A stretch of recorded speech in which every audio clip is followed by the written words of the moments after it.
y'all. Good morning. Happy Mission Monday. Listen, y'all already know we can't take one more step. We got to get our favorite on here, y'all. So excited to start Good this week. Good morning. morning, Miss Simone. Good morning, Miss Jody. Good morning, Yo, heartbeat. tell them the day in the morning person turn us down. Look, because we're on 10. It's about success. We're If, back. Week if you ain't 3. excited about life, turn us down. Come on, Miss Joni. How is it through week 3? How, Miss Joni? We're just getting We are started. We're in just week. getting tech. Some people are just now taking their bonnets and their do-rags off. We don't have enough time. Good morning. We don't have enough time, y'all. We never have enough time. Week 3, Miss Simone. I can't. Crazy. At the end of this week, I'm gonna be on my 10-finger countdown. Miss Joni put the hands down too soon. Too soon. No, The new I'm heartbeat, I don't know. at the end of this week, Oh my goodness. I'm gonna be on my 10-finger countdown, and we about to be done. Those be the worst. Those are the only times when I don't like to see you, Miss Joni. When you be having the hands up and they just slowly start dwindling. Yo, I'm like, no, we need it. I got 2 more times to tell you Happy Mission Monday on Wow. Success Sessions, y'all. Well, 2 more shoot. times. Let's make the most out of it, okay? We That's got to, y'all. We got to. Day. And yo, Miss Simone, shout out to all the new summer heartbeats that's really stepping up. I don't want to get too ahead, Okay. but it's a few of them. And if you sent me a message, I haven't gotten back to you yet. Yo, please be patient with me. I got so many messages. The most efficient way is going to be to lock in with your mentors. They can get you connected to Heart Smiles. You don't need me to be connected to Heart Smiles, but I do want to make sure I answer everybody's message. But like, yo, people been showing up. You know, we do something every weekend all summer long. A new summer heartbeat. Shout out Maya. She popped up on us at the museum brunch situation we had going on. Come through, networking, making friends, having Listen, a good time. messed around. Wow. We sat at the same table for brunch. We talking. I ended up telling her, all right, I'm about to straight put you on the project for real. Because we talking. She like, yeah, Miss Joni. She like, I'm here. She locked in with Cam Gotti. She locked in with Gemma. Yeah. She like, whatever y'all doing, I'm there. I'm like, oh, all right. So where you want to be at now? What you trying? I'm telling you, I think they're trying to prove you wrong this summer, Miss Joni. I think they said they got at least 10 new heartbeats that really want to be consistent and about their success. I think this might be the year. You know, you always thinking too far, yo. I ain't say 10. I said a few. Yo, you always got to take it. Joni, we have to shoot for the stars. Come on, new heartbeats. Tell Miss Joni that y'all are serious about your success. Listen. Well, you know, it's 2022. It's like a number, the lucky 2, lucky for you, success. No, okay. I mean, I'm talking about 23 and 24. Like, who's still talking about 22 about to be over? Like, holidays is around the corner. Like, yo, what? Get your money right for your Christmas gifts because it is quickly coming. Yeah, no, time is flying. So that's why it's no time to waste, y'all. I am so happy to hear that some of the new heartbeats are getting it and getting it early. Please stay on that energy. Let's keep it going because we have a city to change. We got stuff to do. We got a city to change, yo. And y'all heard it here first, yo. Squeegee to success. We about to break all these squeegees, yo. Come on. Coming soon. Miss Joni. Coming soon. I'm working on locking down like 50K for it. But like, yo, squeegee to success, yo. We don't want to see no more squeegees out here, yo. Honestly. Straight to only success. Because, well, don't even get... Listen, that's going to take us on a tangent, Miss Joni. And you know we never have enough. I know. I just wanted to put it out there to let y'all know. So if y'all know a squeegee person, yo, Get them connected to us. But we got something coming soon, yo. Squeegee to success, yo. We want to break all those little squeegee joints, yo. Come on, break come them on. in a Break trash it. somewhere. Could you imagine someone just breaking it over their knee and throwing Right. it out in the air and throwing it to the side and putting a suit on and getting up there and showing these people what squeegee boys really look like? No, what? And getting really some looks real money, yo. Getting some real money. Like, Yeah. nah. This Nah. the Ain't right about to have no handout for none of that. Nah, we really about to. Hey, Kiara, don't get me on the tangent, because she talking about the squeegee kid that they charging as an adult now, yo, for murder. When the man came with the baseball bat. Yes, came with the baseball bat. I'm not saying that young man should have been armed with an illegal gun. You gotta wait till you to a certain age and you go through the process or whatever. But we live in Baltimore City. Yeah. We know that these young people are protecting themselves by any means necessary. You mean to tell me you had the option to keep driving and go home, take your family that needs you, but you decide to bust a U and pull over and come charging at this young man with a bat like you the law enforcement? Come on now, yo. And see, this is, Miss Joni, this is why we be so serious about justice. It does not, y'all, there's too much foolishness happening in the world. People don't know anything about conflict resolution. People feel so entitled. Everyone's out here hurting, thinking that it's okay to project their hurt on everyone else. And enough is enough. It's foolishness. And we can be the change we want to see, okay? It's ridiculous. It's ridiculous. None of this even has to be. And this is a direct call to all Baltimore City adults, young people. It's on all of us. This is not just a squeegee boy thing, that ridiculous man with the bat thing. It's not just people in leadership. It's every single person. Everyone, guys, it's our job to pour into y'all. Y'all pour into yourselves, pour into the younger generation. It's for us to hold leaders accountable, because there's no reason. If Baltimore City Public Schools was doing what it was supposed to do, we wouldn't have kids out here trying to squeegee. If people had grocery stores in their neighborhood, they had environments where they could live and grow and be healthy and didn't have to deal with their trauma by leaning on drugs and alcohol, we would not have. So y'all, this is what we're talking about when we say there are serious forces trying to keep us down, but we still rise. But we still rise. Okay. Yes. Yo, I know. Listen, yo, I know. It's okay. It's okay. Because this is why we're here. This is why we're here. This is why we're here. You're right. This is why we're here. Right. Good morning, y'all. Good morning. Y'all, take them. All right, Miss Joni, who we got? Yo, top spot, yo. Madison. What? Come this on, Maddie. Time this summer, yo. Maddie. Good morning, Maddie. Breathing that top spot. Air shorty. We love to see it, yo. Good morning. Good morning, yo. Team Icon. Come on, Icon's in the building. Good morning, Team Icon. Yo, good morning. Team Young Rising Leaders. Good morning, YRL. YRL. Good morning, good morning. Good morning, y'all. Good morning.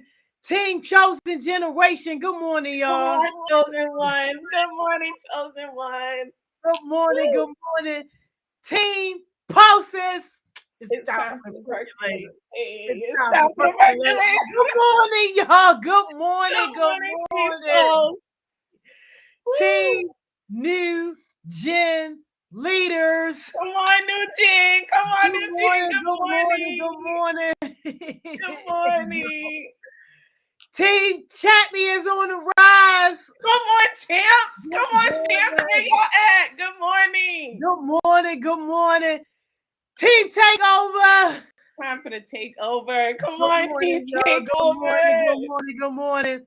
Team Visionary Youngins. Good morning, y'all. Come on, y'all. Write the vision, make it plain. Good morning. Team Next Generation, aka Team Light, Camera, action. Come on, lights, camera, action. Come on, team. Come on, team. Good morning. Good morning. Good morning. Hey, yo, Dawn and Dawn, I think said Lil Manny was number one in the top spot. I don't know. I gotta go back and start screenshotting the times now because this was like 7 a.m. ish, something like that. Oh, Dawn and Dawn said no, that wasn't what I was saying. Oh, why? Good. Okay. That was the first one. You said G channel. Nah, it wasn't G channel. No way. I am actually hollering, Miss Joni. No way. I know, yo, you know how you playing spades, yo, and you got like 4 in the possible. I know what my possibles could be. Nah, G channel is my man's. I love my man's G channel. G channel ain't first. You were not the top spot, baby, and we love you. And you are not. Absolutely. So sorry, not this morning, but y'all, we gotta fix because it seems like people are crawling to the top spot, which we love. Yo, we love to see. Break all your nails to get up there, yo. Break every single nail, yo. It's worth it. Weave off everything. Yeah. Yo. Get up there, yo. You have to. Like it's your last. Come on, we only have a couple more days. Right. Get a top spot. Get that 3 more days, yo. Dawn said around 6 years. I don't know. I'm gonna need receipts, yo. I'm gonna start taking screenshots now. I didn't think I had to go back to that, but all right, we're gonna go back. Yeah, come on. They credit, yo. And before we get your backstage people in here, shout out to Journal J for holding it down for me on Friday. She was out Friday, did an amazing job as always. Like, we love it. We expect anything less. Okay, thank you, Journal J. Rolling, really keeping us together on Friday. It was a great job. Yes. We love to see it. Did you see the challenge on Friday? Did you see Mayel get up here and tell her story? Well, yes, I was. Listen, just because I was in the meeting, yo, whole time, yo, like this, yo. Listening, okay. Yes, doing it, yo. So inspired. That's why I had to text Journal J and say, yo, if she want a job after YouthWorks in, automatically get your salary bumped up from 12 whatever to $15 an hour year round working with us. You got it. Because it's nothing better when you actually push yourself out of your shell and demonstrate your leadership. Can't no resume top that. I don't care about your resume at that point because now I done seen with my eyes what I needed to see, and I done felt the bravery and felt the courage and the strength that it takes to be that vulnerable. I'm telling Miss Joni, you're the kind of leader we want on our team. So I text Jada, yo, she got it. If she wanted, all she gotta do is say the word. It's hers. That's it. It's yours. Oh, success on the spot. On the spot, yo. Just take that first step. People don't be understanding, yo. You are a walking resume of yourself. Nobody's trying to figure out who you are on no paper. I'm trying to figure out who you are through your actions and through your character. And that's leadership in the making, yo. I'm telling you, and that's the best part is that she's going into her freshman year. Do you, Miss Joni? You got a year-round job all 4 years. If you it's giving success. It's giving success, right? Yeah, and that's what I wanted to tell y'all about these challenges. I'm like, this is for fun, and we can keep each other accountable. But it really helps you guys to. This is where behind the scenes, if you aren't doing stuff in between success sessions, you are not serious about your goals. We are trying to give you guys this platform to come up here, to put yourself out there, not to be perfect, but to make progress. And these are the things that we are trying to do. So I have some challenges for this week for people who might have missed it last week, but still want to get on the success train. It is not too late for you. I don't know how many times I got to tell y'all, pick the day to put that stake in the ground because you're either going to get with us or you're going to get left. But maybe let the people at backstage on first. All right. Let's get to it. Let's get to it. Y'all, And then y'all love this guy right here. hey, Keith Johnson was How you at the feeling? How front you feeling? How you yesterday cutting feeling? up. Y'all love to see it representing Team Icon. Yes, We need sir. the rose petals. Put the rose petals down because come y'all on. already know who. When y'all see the rose petals, y'all already know the throne Yeah, is coming. Done the Yo, hey everyone. These What's are up, the two Dawn? guys. So, Dawn to Dawn. What's up, Coach pretty Johnson? good actually. How are you? I'm good. I'm good. I'm good. How you guys feeling today? I'm doing Amazing. Bless. I'm yeah. good. Good. Every day is a good day when we have success sessions and we get to be here with y'all. You know, it's really you can't have a bad day. How Right. could you really have a bad day?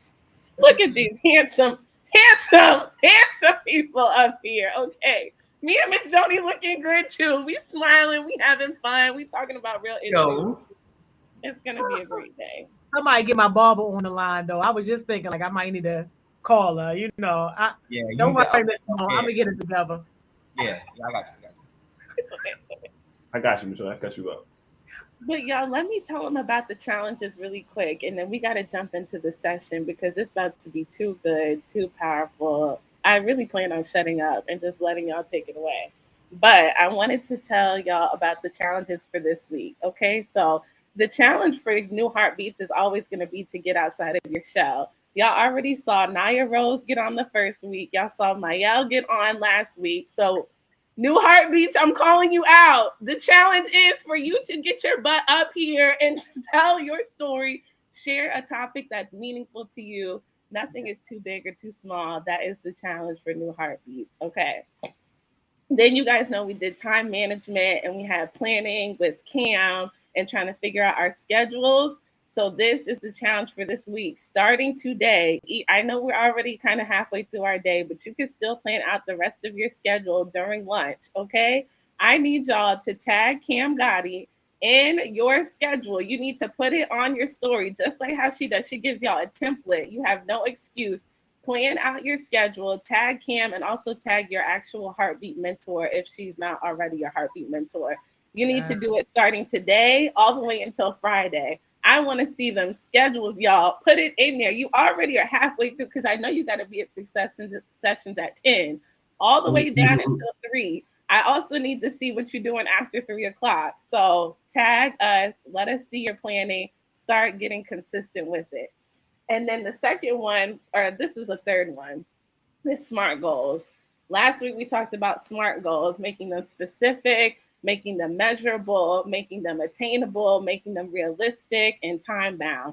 Anybody who wants to write 5 SMART goals and come up here and tell us about your goals so we can hold you accountable to them, this is the session to do it. Wow. So those are our challenges for this week, okay? Wow. New heartbeats, get your butt up here, no excuses. Tag your schedule with your mentor and Cam, or you can come up here and tell us your 5 SMART goals that we can hold you accountable for. And Wow. we'll see who actually does it. But that's the challenges for this week. Yes. We love it. Did you approve this? I did not, but hey, here we go. you supposed to be in no session. Like you joined a little too early, but it's okay, I guess. Look at Mr. Bonnet trying to wake up early. Good morning. Good morning, Mr. Bonnet. Good morning, everybody. How y'all doing? Good. How are you? Yo, your audio sound good today. You know, I'm just built different. That's because we in White Marsh. We see the difference in White Marsh versus North and Penn? Man, 12 o'clock session still. I mean, this is my favorite session, but you know, not too much to be said. It's okay. It's okay, Mr. Vaughn. We love it here. Thank you for getting up early and showing my session some love. Did Miss Mo approve this? Are you allowed to be up here? No. Okay, we're not good. Can Donnie said they still do the sorry, daughter. Go I'm ahead. Manager. I got you. Oh, hey yo. Garn's got us. He's got us. This is good. Cam Gotti said, can they still do the challenge from last week too? Yes. There's some people that didn't get a chance to share their challenge. I don't think they maybe it wasn't clear. So you could still get a chance to do the challenge from last week, but that's only if you communicated to somebody already that you did do it. I know Madison did her letter and she didn't get a chance to share. But we had some. I had some heartbeats in our meeting on Friday that shared that letter too. So we had to do that challenge, but they did it in our team meeting on Friday. Oh, I like that though, because team meetings are also okay. Well, yes, if you did it during the team meeting or you reached out to someone, then yes, let us know. Hit us up ASAP so we can make some time. But if you didn't and you're just trying to catch on and you're trying to catch on from the challenges of last week, you missed it, baby. Get on this challenge this week and let's get to the goals and success of this week, okay? Oh, I'm so excited. Okay, I'm going to be quiet. Coach, you take it away because you came up with this topic, and I just think it's so relevant, so important. Me, Mr. Bonnet, Don the Don, and Miss Donnie are here to support you, to chime in, but let us know what we're talking about today and why you wanted to talk about this topic. Wow! Wait a minute now. Hold up. I'm sorry, I got excited. I'm sorry. Right. Thank you, Miss Joni. Wild, like crazy. Good morning. Shout out to Team Icon, the best team out there, men's Zion, men track star. But today we're going to talk about family stress. And we're going to talk about family stress because it's like, of course, Miss Simone said it's very relevant. We got like people that's going into college, people that's going into high school, people graduating high school, getting on with their careers and daily life. So, it's always, like that family stress that will be one of the main obstacles that try to set you back because you will think like because they are family, they'll be the ones to push you. But a little do you know, it be your own family. So, yeah, that's what we're gonna talk about today, Miss Simone. Family stress. And if anybody else want to hop in, I guess I was only told that Dawn at Dawn Rose Petals was coming on. I didn't know Mr. Bonda was coming on this morning. So I guess if y'all want to come on and like share like a 5-second story, be my guest. I mean, Miss Simone, Dawn, Miss Simone, share the link. But yeah, that's what we want to talk about today. What's up, Mr. Bonda? Oh, I was just saying I came here because I saw the squad on here, so I had to come in there. We love it, Mr. Bond. You're always welcome. We gotta play. It wouldn't be a good morning session. Right, come on now. Come on now. We on the Heart Smiles. What is it called? GMC band. We going to Kingsville. We gonna come back. At the GMC. We just picked you up a little bit earlier, but it's good. It's good. It's good. You know what I mean? It's good. Oh my God, I love y'all. So no, this is really good because family stress, like you said, Coach, it'd be your own family sometimes, and having to grapple with that truth that, like, dang, like y'all are mine, I guess, and y'all get on my nerves, I guess. I gotta claim you. Yeah. So how do y'all deal with family stress? Should we get into it? Yeah, we definitely get into it. I guess we can go me, Don, and then Mr. Bonner's house, kind of see in the order of the screen. Okay, cool. So with me, how do I deal with family stress? School. That's one of the main reasons why I also chose to go far away, like North Carolina, to go to school. Because when I'm at school, I gotta deal with them, because they're still my family. But like, I'm not with y'all, so I ain't gotta deal with y'all right there at that moment. You know what I'm saying? Like, and then I got other things going on while I'm at school. Now, while I'm at home in the summertime, it's be like, all right, what can I do?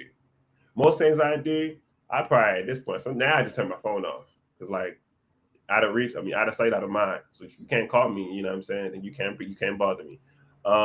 That basketball, basketball. Shout out to I challenged somebody yesterday at homemade restaurant for a basketball challenge, but I think they was bluffing. I think Miss Joni know who I'm talking about. But I ain't gonna call her name out on the live because it's a little too early. I'm gonna wait, but I go play basketball. But that's mostly I play basketball. Heart Smiles. I connect with Heart Smiles a lot. You know what I'm saying? Alda, Cam, Gemma, Jada, people like that. But I need to find more coping ways because family stress is just getting too stressful. And a little basketball and a little going away for 3-4 months ain't gonna cut it. You know what I'm saying? I need some more coping skills. So if I find some out today, I need y'all to let me know because it get hard. It get like they stressful. Like they stressful. Like stressful. Don, you want to go? Did he freeze? No, I'm right here. Oh, I thought he rose. All right, I got you. I got you on the coping skills though. When it comes to family stress, I generally try to take a step back because it can be a lot like when the situation is first like happening. So what I like to do, I like to go on walks. Like if I know me, like I like to walk. Like these legs, I don't know, these legs can be powerful. But just walking and taking time to myself, like Cam said, I want to be a cloud. And listening to calming music really helps me because it allows me to be one with myself and be in my thoughts. And yeah, and then like Bree said, it does take me a minute to adjust being away from my family. I do get a little sad, but I'm like, okay, like y'all put me through so much stress. I need to take a break from y'all. I need to be who I am. And like Cam said, I posted a video this morning of one of my daily walks. I was walking to my internship, of course, but I just like to take that time for myself, and it's kind of like self care for me, like basically making me the priority and me the focus. Yes, definitely, Bree. When you said it's going to take you a while to get away from your family, it does. You might get a little homesick, but you also going to use it as your outlet. You know, also going to use it as an outlet. Well, one way that I handle it in a lot of ways, but I can't name them all because there's a list. Like I say, one way that I handle family stress is if I'm stressed at a certain family member, I'll tell them how they make me feel just so they can at least know that I have a certain, like what they're doing is making me feel some type of way that I'm not comfortable with, because I feel like they will respect me more if I can come up to them and tell them when something is wrong. But if that doesn't work sometimes, and I'm telling you this really helps me a lot. Like if you go outside, like go outside all by yourself, not too dark though, not too dark, but go outside on a walk, listen to some music like everybody else say. But if you know you go on the swing, and while you're on the swing, you listening to music while swinging, I'm telling you, it's I still do it to this day. It clears all my thoughts, and it just gets me back in the state of mind to calm down. I love this. Jada J, good morning, beautiful. You want to add to the tips? How do you handle family stress? I'm not gonna lie, I've learned to disassociate myself. Growing up moment, I started watching The Wire. I know a lot of y'all are not old enough to even know what that show is, but into like Baltimore City and the crime in the streets and stuff like that. And I've been watching the show multiple times, so yeah. And if y'all know on a live about my mother, so I'm watching the show now. I told a lot of people like, if you got problems with your parents, like if your parents have like drug addiction and stuff like that, or anything heavier than being able to love you properly, then you should be able to. You have to feelings, and you won't hurt your own feelings every time, expecting them to love you when you know yourself at that point. So I would say try to disassociate or disconnect. Everybody, I think somebody told me this, but we family, so I gotta love you, but I don't have to like you. Like, and that don't mean I hate you. I still love you. We just gotta have space, like boundaries, like two separate. Just don't mix like oil and water. We just gotta do that, and that's fine. And that's kind of come a part of like disassociating. Is that sometimes you gotta be empathetic for what you don't know that's going on. Like, just because you don't see it, don't mean it's not happening. And just because you don't, people don't like watching The Wire. I don't know. Like I said, y'all probably never seen it, but long story short, it's about in Baltimore City and how it impacts people for real. Not exactly that, because they act. So I watched it last night, and one of the people with addiction, thank you, Kim, people with addiction had got beat up by a bunch of gang members. And at first, I'm like, oh, you know? But then I had to look at it from a different perspective, like, okay, he did something wrong, but what about that person's family? Like, what about the family that is involved with these drug dealers? Like, all y'all hurting too. Like, that's why, you know, selling drugs. Like, so watching different lives, compared to each other on that show, kind of give me like a. No, that's real. Thank you for sharing that data. It was breaking up a little bit, so we couldn't catch all of it, but the parts that we did catch were really good. So thank Like you. you had Barnett. It was like you had Mr. Barnett Mike from 12 o'clock, and he got yours. Because he crystal clear. He The crystal mic swap is clear. wild. You need to leave. You need to leave right now. Is everybody on Google Chrome? Y'all know you can't be coming up on here. We're not on Google Chrome. get Well, Google I Chrome. have an Jada. iPhone, so I'm on Safari. Oh. Jada, are you in Google Chrome? You can definitely still get Google Chrome. Jada. Jada, you know not to if come out I here wanted without no Google to Chrome. use Google Chrome as the default, like. Okay, it's I family. mean, I don't think It's you family. should use Safari. Not y'all stressing us out, and we're talking about family stress. Uh-oh. I think the session is turning a little ghetto. I'm not going to lie. It is very ghetto. Okay, let's come back. No, because y'all all hit on so many things. I want to see what your perspective is too, Miss Johnny. But what I heard from y'all so far, first that I really love is that y'all are acknowledging it. Like, I think that's the first thing you have to acknowledge. Like, you know what? Family can be stressful and they are stressing us. And like, what are we going to do about it? Then I heard y'all are like turning that stress into something positive and putting it into yourself, whether that be basketball, whether that be going for a walk, taking care of your physical health, listening to music, de-stress, watching a TV show. I love that y'all do that because you could turn it into negative stress and like be doing negative coping things, which is only going to make it worse. And I just feel bad because I was seeing some comments in the chat too about boundaries and how people and family like don't necessarily respect your boundaries, which is not good. So hopefully we can get into that next about how you've tried to set boundaries with your family and like whether it worked or whether it didn't work. But what you think, Ms. Joni, on all that was said so far? Yeah, well, I mean, everything was great in terms of how people were looking at it and dealing with it. For me, it goes back to emotional intelligence.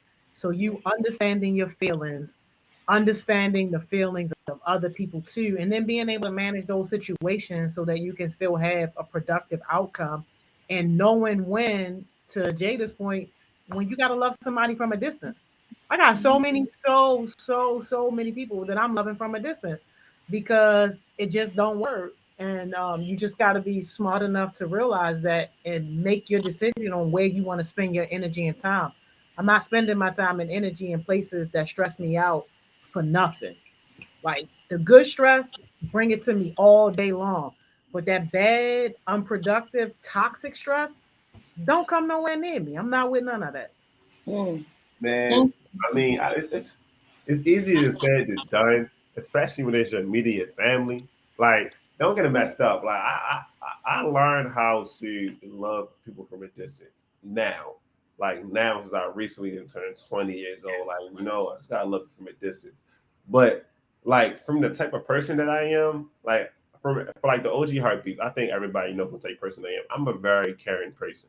Like it's gonna take a lot for me to really be like, all right, I'm done with you, like completely. Like it's gonna take a lot because like I'm a firm believer in second chance. Like I'm a sucker. Like I don't know. Like I'd be like, maybe they wasn't right in their mind at time, so maybe around this time go around they be right. I just don't know. Like I'm so nice of a person where I just keep letting people, like I know that cup theory where you got something in your cup and then they ain't got none in that cup.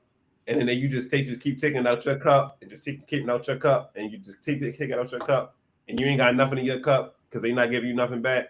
Like I don't know, man. I don't know. Go ahead, Mr. Barnett, because I see your hand up. Oh, I just want to say, like, I understand, like, how being a caring person can really, like, it could, like, I mean, I'm a caring person too, but I had to teach myself that there's a difference between being caring and then people taking, like, people going above and beyond with being caring. Like, I don't know, I remember saying it once, like, in one of these sessions, but I'm not big on second chances. like family or not, like some people say it's harsh, but it's just how how I grew up. So it's like if a family member does something I don't like at first, then it's like all right, okay, I guess I can see where you're coming from, but try to avoid doing it next time. But then it's like when they do it a second time, I'm not really mad at them, but I really don't have the same respect for him because I already felt like if you did it once, you're going to end up doing it again, just feeling like I'm going to give you sympathy for it. So it's like when they do something already that I told them not to do, I can't feel sympathy for them because they did something they chose to do. So I'm not going to feel bad for it because they could have avoided it. But at the end of the day, they still chose to do it. So I can't really give them a second choice because then they're going to feel like it's okay to do what they did. So I'll Yeah. still care for him, but I'm not really big on all that second choice type stuff. I mean, I try not to be. I really do. But like it for me, it depends on the family member. That's what it is for me. Like it depends on the family member. Like if you like a cousin that I probably see every cookout or funeral or birthday party, and you hit me with the bad stress, like I'm not really too much really worried about you. But if you like mom, dad, aunt, uncle, brother, sister, all right, come on now. Like we supposed to be, if anything, we supposed to be, supposed to be besties. But now we like we not besties, we enemies. You know what I'm saying? I don't like If being enemies with my family because they're family. You know what I'm saying? But it's just like it be getting so stressful to the point where it's be like, I can't have you in my life because the energy that you bring to my positive vibes, it's just not gonna mix. And like I said, you can be mother, father, uncle, cousin, whatever the case may be, but it's just like I'm not gonna be able to keep putting up your day to day toxic life and me put up with my positive vibes. It's just not gonna work out. Cause like it's either two things with me. Either you get the outgoing, happy spring Coach Johnson, or you get the laid back in the house where I just really don't feel like talking that day. So, and you're not gonna mess those vibes up. So yeah. I see Jada in the chat. Jada, you guys are the same. Jada, raise your hand, baby. Come off the mic and talk. I think Jada having like a tech issue. Yeah, she down there on those avenues. I got you, Jada. I'm gonna say it in your voice too. All right, y'all. So Jada said, hold on, let me scroll up. Jada said, choose your heart. Cry because you're moving on, or cry because you're drowning with him. It's your choice. Yo, Period. the That's how body Jada be here. That's how Jada crazy. be. I love it. I really like that, Jada, because it's true. I mean, at some point, either you're gonna cry because you're moving on and you're protecting your peace, and you definitely have to mourn that relationship. Like Don has another good topic for us in the future for us to talk about how, like, everyone talks about grief when people pass away, but you could still be going through grieving even though no one has passed. Like they could still be alive, but you're not close with them. And how do you grieve that relationship because you're actually really moving on, Right. or you could stay Right. stuck with people that stress you out, and then you're crying because they're just like overwhelming you. Like you said, they're taking from your cup and not adding anything back to it. And I just hope you guys know that you like another one thing. I know sometimes it feels like we're the only one going through it, but y'all, we are all up here telling you that you are not the only one going through it. We have some generational curses to be broken. I'm believing that all my new generation, chosen generation, next generation, every generation is going to be the ones to break this cycle for their family. And I know it sucks having to be the first person to do stuff. Like, why couldn't y'all get it right? Y'all are the ones who are adults. Why couldn't y'all do it so that it could be easier on me?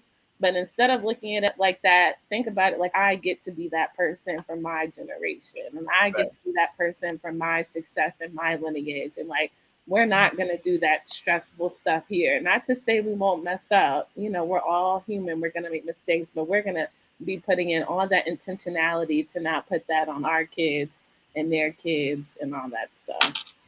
But go ahead, Don. Go ahead. Okay. I wanted to say something. Miss Joni, before like Heart Smiles, I didn't know there was a thing such as good stress. And I did some research on it because I heard like Miss Joni, love you Jada. I heard Miss Joni mention it a few times, and I was like, is this an actual thing? And I searched it up, and it is. It's called eustress, EU stress, and like Jada was saying, you have to make the choice. Like you can't have the victim mindset, be like, oh, this keep happening, but you allow them to happen. It's like, come on, get a grip, lock in. It can be a lie. It can be a lie, and it can be hard, but you can do it. Like I'm basically there in your corner, like, wow. So yeah. It's the screaming for me. The whole outburst is by Doug. I ain't gonna lie, Miss Simone. I ain't gonna lie, Miss Simone. I think Donovan got better. I think Donovan got more vocals than you. I think so too. It's making me want to match his scream. Like, if you're not leaving Success Sessions ready to scream, I don't know what you're doing. Wait, Miss Joni, you have to pin that comment from Kamar. Like, why he eat that down? You have to make the choice. Ooh! He ate that down. Like, yo. You have to make the choice to have you stress, which is good stress. Forget the other. Okay. That's real. Like, that's real. But Kamar, you still need to hop on Miss Mo session. But hey. Okay. No, you can't be. Oh my God. It's the call out. Yeah. No, because he planned. He was like, my hair not looking right. I was like, okay. When I first went to Success Sessions, my hair was horrendous. Like, throwing a hoodie. Come on. Man, when I first got on, I had on a bonnet. Not this one specifically. I had on a bonnet and the white and black glasses. Miss Joni remember those days. But those were a long time ago though.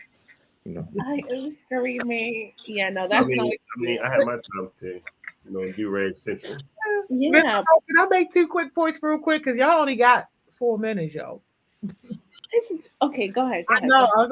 Real quick. The first is Dawn and Dawn. I can't wait for that session that you're going to have because mental funerals and emotional funerals are a real thing, and they can be freeing.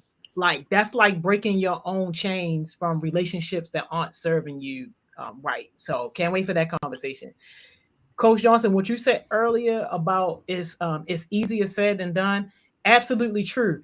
And I hope that people aren't letting these conversations go over your head because emotional intelligence, that's why people pay professionals like myself and other leadership professionals thousands of dollars to learn about emotional intelligence and to learn how to put these strategies in place because it is easier said than done. But once you learn these strategies and once you understand, you'll be able to facilitate those strategies and to be able to do it without spending thousands of dollars. We paying you to learn. So understand the value that you guys are getting through these conversations because professionals are paying thousands of dollars to get what y'all getting basically as an investment for yourself. Thanks. Woo! I had to. Go ahead. Miss Mo, yo, it's real. The vocals gave, but Antoine said, family or not, that second chance going to be from a distance because second chances hurt you and are dangerous depending on what they previously did. And I wanted to say that reminded me of that one TikTok sound is like this is the type of stuff you watch from a distance. But yeah. Facts, man. Look, yeah, more of the story. I think, I'm going to get to my jewel. My jewel is to love from a distance. You don't have to love them any less. You can just love from a distance, because keeping somebody that's toxic close to you is not going to do nothing but harm to you. So love from a distance because toxic people cause harm to positive people. I love that. All right, I'm gonna drop Jada's jewel to my jewel. Jada's jewel was hold on, let me scroll up. Give me 1 second. All right, Jada's jewel was your love for yourself is the strongest love you have. So when you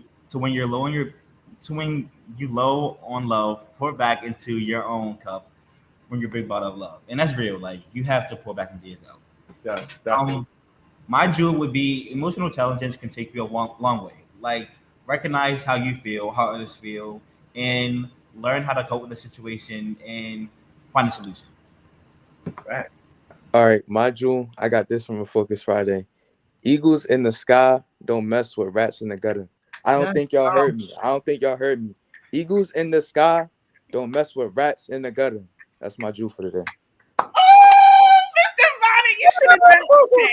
Mine is the only people who get mad when you start setting boundaries were the people who benefited from you not having any in the first place. So that's what we're talking about tomorrow. We got to get into it. Thank you, Coach, Mr. Bonnet, Donda Don. If y'all want to come back tomorrow and talk about boundaries, we'll be here. But let's get to it. Love you guys. Have a good day. Yes, we love it. Thank Take you, them Mr. bonnets off. Except for you, Mr. Bonnet. Okay, bye, y'all. Yeah, like y'all. Love y'all. Yo, that Miss Simone screaming, take the bodies off. Yo, this how we started off our third week, yo, with a fire 10 a.m. session. Y'all already know Miss Simone bringing all the time. And y'all listen, to top that conversation off, yo, you teach people how to treat you through your actions and through what you accept. Keep accepting the dumb stuff. Keep expecting the dumb stuff. When you put a stop to it, yo, you are teaching people how to treat you. All right, y'all know what it is. Go ahead and take your 15. I see y'all back here at 11.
Welcome back, welcome back, welcome back, welcome back. Yo, I hope y'all having a great day so far. Y'all already know how we do. Look, y'all, we in the third week officially, yo. If you still aren't connected with a mentor, please reach out to one of the mentors that's on here right now. Dawn the Dawn is available. Cam Gotti is available. Coach Johnson, Breezy Breeze. Yo, hit up one of the mentors and they will help you get connected with your mentors or get you in the spot. I got a couple of text messages on the break about mentors. We should be past that by now, y'all. Everybody should already be connected to their mentors. But again, if you don't, connect with any mentor and they will help you out. Well, all right, y'all. We at my favorite part of the day, yo. The part where we get to dig in our bag and introduce you guys to somebody amazing. And I'm super, super excited about today's guest mentor. Yo, she's a part of the Heart Smiles family, so don't play with us, y'all. Here we go. My sis, Miss Caitlin. What's up? Hey y'all, hey y'all. Oh my gosh. I'm so excited to be on a success session right now. Oh Yes, how my you gosh. doing? I'm good. And apparently we have another special guest here, which is my cat. We love to see it, yo. We love to see it. Y'all, I'm so excited to be here. I was a part of Success Sessions for the past couple of years and wasn't able to do it this year. Wasn't able to have my own session. And so I am so honored to be asked to be the guest mentor today. I am so excited to get to know you all and to hear your questions. I see y'all in the chat. I love it. So yeah, I'm excited to be here today. Yes, yes. So we got a lot to get into because you like a powerhouse, and it's so many things that you got going on. But let's start from the beginning because a lot of these new summer heartbeats they like, well, who the heck is Miss Caitlin? Why y'all so pumped? La, da, da, da, da. So who is Miss Caitlin? Let's start from the beginning. Like, where were you born? How did you grow up? All that good stuff. Yeah, y'all. Wow. Um, so I am 31 years old. Okay, I'll just start with that. I use she, her pronouns. I grew up in Oregon, so West Coast, y'all. I think that before I moved to the East Coast, I knew like nothing about it. So if you're like, where the heck is Oregon? You're not alone. It's okay. On the West Coast, there are 3 states: Washington, Oregon, and California. So Oregon is the one above, right above California. And I grew up kind of in like a suburby, like rural. It was a little bit more rural. So I didn't live in a city until actually like a big city till after I graduated college. Um, so yeah, that was a very different experience than I think what most of y'all, your upbringings. And so excited to share some of that knowledge if that comes up in the conversation today as well. Yeah, wow. So how did you land in Baltimore of all places coming from West Coast, Oregon? Yeah. It's a long story, so I'll give you the short version of it. But I see you, Dwayne, about playing football for Oregon. They have good football teams out there, so I hope you make it out there. That's awesome. Okay, so yeah, I graduated high school. I went to college. I did my undergraduate degree in Oregon as well, at kind of a small school called Pacific University. Um, and truly, it was very small. There were less than like 2,000 people there, so it was a very small college compared to a lot of the other ones that are around. Um, and then right after I graduated, I moved to Sacramento, California. And Sacramento is the capital of California. And so it's in Northern California. Um, and I did a program called Teach for America there. And some of you might have heard about Teach for America. It's basically just a way to like get people into the teaching profession. And so I started as a teacher and I taught high school. Um, and that's when Sacramento is a bigger city, and so that's when I started living in cities, and I was teaching high school biology, I was teaching anatomy and physiology, I taught environmental science. And so I stayed there for 2 years, and then while I was there, I actually met my partner, and he lived in Oregon at the time. So I was like, you know what? I gotta move back to Oregon. And so I moved back to Oregon, spent a year there teaching, and then decided I wanted to pivot a little bit. And this gets in a little bit more of my story of where I am today. In the classroom, I loved teaching, but I felt like I was having kind of a smaller impact. And I wanted to look at more of like the big picture issues that were going on in the world. And so I decided to get into a field that's called public health. And that sounds very vague. And I understand that's vague. Um, but basically, what public health looks at is, issues related to health in society. So, like, obviously, we're coming out of a global pandemic. The things like vaccines, things like how to stay safe during a pandemic, those are all related to public health. But then you also have things like wearing seatbelts. That's related to public health, right? That's keeping people safe. And then you have things like nutrition, which is what I'm involved in. And how do we keep people safe? How do we keep people healthy using food and exercise? And so that's kind of what I wanted to look at. And so and I see your questions, Kramer, I think is how you pronounce it, and I'll Oh, answer that in a second. Kramer gonna beat you down. Kramer, chill, yo. We got you. I love it. I love it. But so I decided to study public health, and I actually went up to the University of British Columbia up in Canada. And that's on the west coast of Canada. Wow. And I did my master's degree there. And after that, I was like looking to do a PhD. And so I was looking at different schools, and I decided to come here to Baltimore and go to Johns Hopkins for my PhD.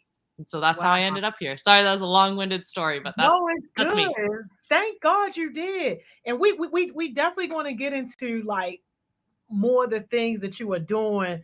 But for Kramer, can you give him a quick answer on what the favorite part of your job is now? Yeah, for sure. So y'all, my job right now has been for the past 4 years has been to be a student. So I've been a PhD student, but I will say that through being a student, I got connected with Heart Smiles. And my favorite part of my job is being involved in Heart Smiles and being the leader of the youth food security networks, which I'm sure we'll talk about in a little bit. But yeah, that's my favorite part, is just continuing to work with young people and seeing how y'all grow and seeing how you all turn into leaders and leverage those skills. So that's my favorite part. Yes. And I saw a couple of people put like, what is public health? But I think your explanation while they were asking helped. But Jamal said, like, what made you want to do public health? I know you talked a little bit about, being in a school, you felt like you wanted to have like a bigger impact. But was it anything like outside of that said, yes, this is where I want to go? Yeah, I think that just a more specific example of that would be that I had students who would come into my classroom and who wouldn't have eaten for the past, 24 hours because they didn't have food at home, or they were living in their cars, or they were living, jumping around from house to house. And that makes it really difficult for young people to learn. And I mean, it makes it difficult for a lot of things, but especially in the school setting, I'm like sitting there trying to be like, okay, y'all, so mitosis is when the cell breaks into two. And everyone's like, yo, I haven't even eaten in the past day. You know what I mean? And so it's really hard to try to stay focused on things in the classroom and say, like, these standards matter when, like, the basic standards of living are not being met. And so that's what really inspired me to leave the classroom and go into this field of public health, where we're focusing on more broader issues and affecting populations and people as a whole, rather than in my own little classroom. Yeah. And when you were teaching, you were in Oregon teaching, right? So West Coast. So would you say that those issues that you were seeing was like the same issues here in Baltimore, in the big city? Yeah, I would. And I think that the issues are very similar no matter what city you're in around the US. And I mean, I don't think I know the root cause of these issues of hunger and food insecurity are because of poverty, right? When people don't have enough money to eat, then they won't be able to eat. If they don't have money to buy food, they won't be able to buy food, right?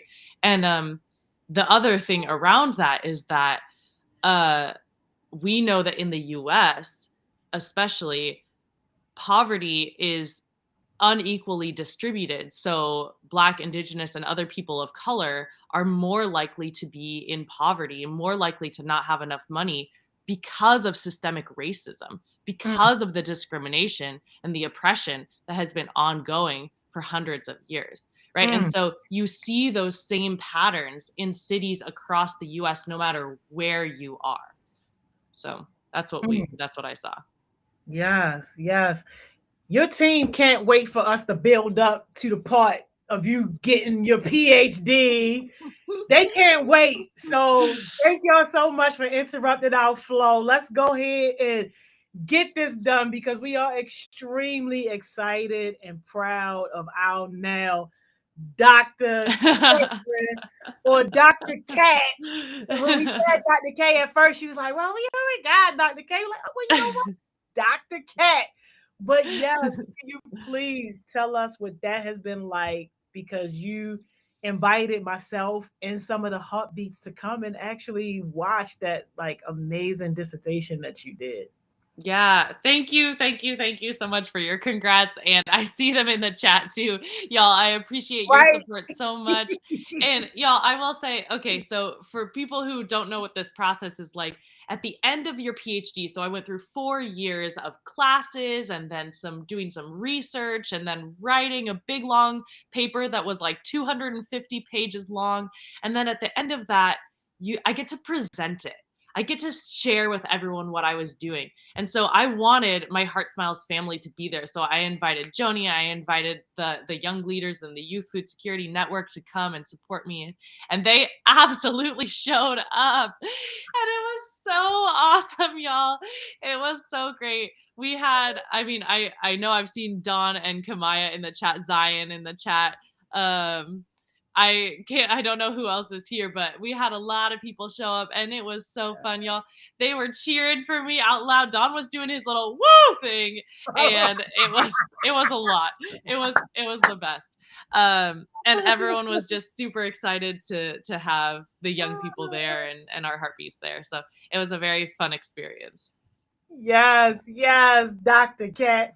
Maria wants to know what was the hardest thing about your college experience, and can you include this PhD situation? Because I feel like I've known you for at least more than half of it. Oh yeah, I feel like you've known me almost the whole time. About that, right? Yeah. The hardest part, I think the hardest part is for me was learning how to balance um work and life at the same time and trying to I am so passionate about the work that I do, and so I want to spend every single waking moment on it. And I learned that I can't do that or else I get super burned out and then I'm not able to keep going. I'm not able to, keep working toward what I want to work toward because I'm tired, right? And I wasn't taking any time for myself. And so I think one of the most important things for me was finding those outlets outside of work and outside of school that allowed me to recharge. And I know that a lot of you have really good outlets for that. For me, I play ultimate frisbee. And that's like my biggest outlet. And so I have a team of like 20 other people who kind of keep me accountable and say, you know what, you got to show up to practice tonight. So you better be there. And I'm like, okay, I will.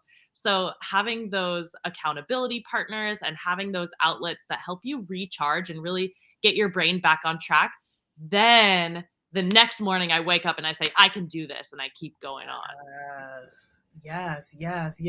Now, Miss Caitlin, you are Dr. Cat. Sorry, Dr. Cat. You are authentically in this space working with young people in Baltimore, your own relationships, your own thing. Can you just talk to us about like how that was building your own relationships? Because a lot of people will talk to me and say, well, Joni, I don't know what to do. I want to help, but I don't know how to help. And then, some people get intimidated because they're like, well, I'm a white person. What can I do as a white person talking to these Black kids? And it's like, you a family, like literally family. Like I call you my sister. The heartbeats look up to you as a true mentor, as a true friend, as somebody who cares about them. Like, can you talk about that process of building those genuine relationships? Because I'm sure after this, a lot of these new summer heartbeats are going to want to reach out to you. I love that. Y'all, please do reach out to me. Yeah. Um, I will say it was hard at the beginning. I think I got invited to come to Heart Smiles and I showed up on the first day. I didn't know anybody and I was one of maybe two white people in the room. And I was intimidated, I'll be honest. And I was also trying to figure out just like was this an appropriate space for me to even be in? Right? Like what am I getting out of this? But more importantly, like, what are all of you all getting out of my presence being there? And so I really kind of had to grapple with that a lot. And I sat in the background a lot and I watched, and I learned and I listened. And I got to know people just on these like one-on-one like talks during dinner. I'd be like, so I see you don't like corn. And they'd be like, yeah, I don't like corn. And I was like, cool. And just like building those relationships, like bit by bit, until I think I started leading like kind of the random breakout. I can't remember what they were called, but the breakout session, we kind of just like sat around and talked about our feelings, and it was very fun. And I think people started to open up a little bit, and I started to open up too. And when I started to be a little bit more vulnerable, that's when other people started to be more vulnerable too, and we got to build those relationships. And then it wasn't until during the pandemic, actually, when we started doing those very first academic success sessions, where I would get on and I would do some tutoring, because it was really hard for young people during the pandemic to keep up with school, and lots of people needed help. And I was like, that's something that I can do. That's something that I can help with. So I did that, and I built more relationships through that. And I think just like building that trust and having people see that like I am here for you all. Like I'm not here just for me. Like I'm here to support you. That is my only goal. I think that helped. And then yeah, we got to get into I now lead the Youth Food Security Network, and I say lead, but really I sit in the background and I am the adult person that is in the room, but really it's the young leaders that lead everything. But yeah, and I think that also just like talking about whiteness, like I think this is really important, and talking about how like it's important to have mentors that look like you all. So if you are all young people of color, like it's important to have mentors that are people of color. And so I do explicitly say that, like in the Youth Food Security Network, we try to bring in guest speakers who are people of color. We try to highlight organizations within Baltimore that are led by people of color. And I really do try to take the backseat and not have my face be the face of the team, because that's not who we are. You all are the face of our team. So yeah. Yes. And shout out to those academic success sessions, because to this day, Coach Johnson gives you credit for ensuring that he graduated. He still will Coach. say, I don't think I would have graduated if it wasn't for those academic success sessions, because you got him through all his major projects as a senior. So, and now look at him. He about to be a junior in college. I know. And Coach, I see you're on. I see your hearts. I miss you. I love you so much. Yes. Oh my gosh. Andre said, was there ever a point in time in getting your PhD that you doubted yourself or you felt out of place? It kind of ties right into the imposter syndrome topic we've been discussing lately. Okay, Dre. Yeah. Yeah. The answer is every single day. I think that it's really hard to come into a place where it feels like everyone is smarter than you and better than you and more accomplished than you and is doing more work and things like that. So yeah, it's hard. And I think that for me, it took a lot of reflection to be like, I am enough. What I am doing is enough. And I don't have to like compare myself to anyone else in order to be happy or in order to be successful. Like, I am just doing what I can do and need to do, and that's all that matters. Yeah. But yeah, I will say, I think that imposter syndrome, like y'all have been talking about, is everywhere, and you're always going to feel it if you are not. You're always going to feel it, and you can be self-aware and try to mitigate some of those feelings, try to reduce some of those feelings, so that you can just work past it. Yes.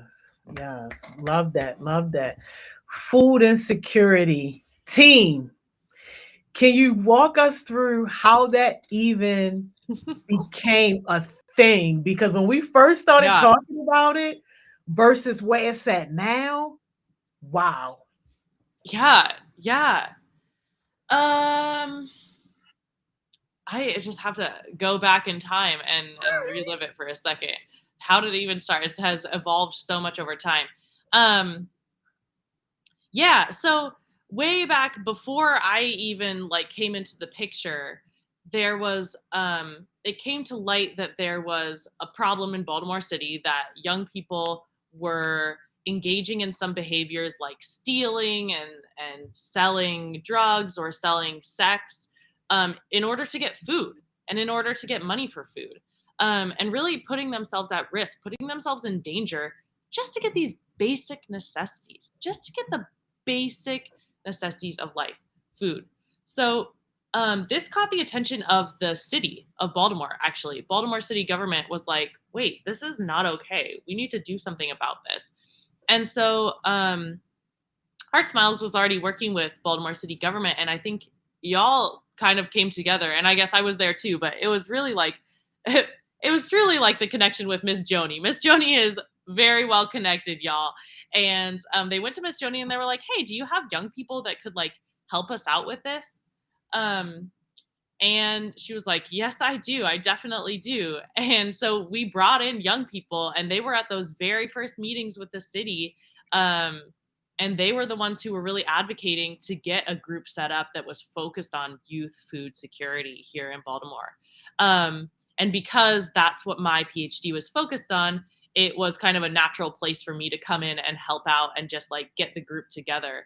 And so when we started, we had a group of, it has switched up a bit, but we had a group of around 8 or 9 people who were committed to doing, to learning about what food security even is. What does that even mean?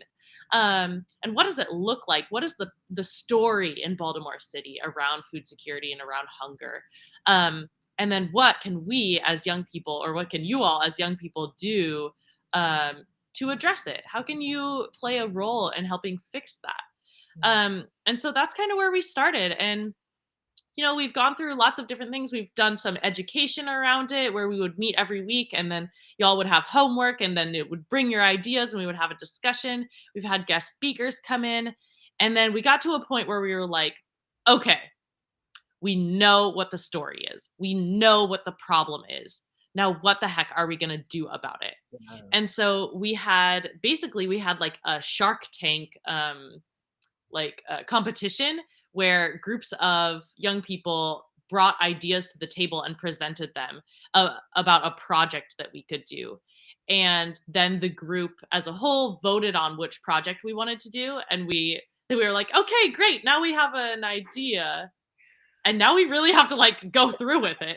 And I think so that's what we've been working on for about the past I guess it's almost a year, like around 10 or 11 months we've been working on projects. Um and as we got more involved in the community, as we started networking more with people, networking was huge for our team. We have a networking team within like a smaller group within our bigger team. And they started reaching out to people and saying, hey, here's who we are, here's what we can do, and all these different things. And then people were like, oh, can you come to this event? Can you help us with this? Can you help us with this? And so we started getting all these different projects going on. And so now we're invited all the time to come to these events, to come lead tables, to come do information sessions, things like that. To just talk about food insecurity, and also to provide our resources to them. And I don't know, did Dawn already come on and do a session about the food security team? Dawn on every single day. So the food Okay, why gets am I not surprised? so the food and security team gets shout out every single day. And you know what? That was Dawn's first project. Yeah, it was. Remember, I was like, look, I got somebody I want to put on this team. I think they're gonna be cool. And you Mhm. like, you're open-hearted self. All right, just bring them on. Didn't even know who it was or nothing. And wow, the leadership from day one. Yo, you don't even know. I don't know if y'all know this, but we have many group chats, but we have a group chat for our team that Dawn texts every single morning to say good morning to us. Wow. He tells us who is in charge of the food pantry for the day, and he tells us to have a great day and a great week. Every single morning at, sometime between 5 a.m. and 6:30 a.m., he is sending that text. It is honestly, it's like one of the best parts of my day because it reconnects me, regrounds me with our purpose, and also just reminds me that we're a family. We're here to support each other. And really, that is, I mean, everyone on our team is outstanding. I love every single person on our team. And Don, especially, is just like the glue that holds us together. His leadership is out of this world. Can you imagine this child in somebody's corporate situation leading?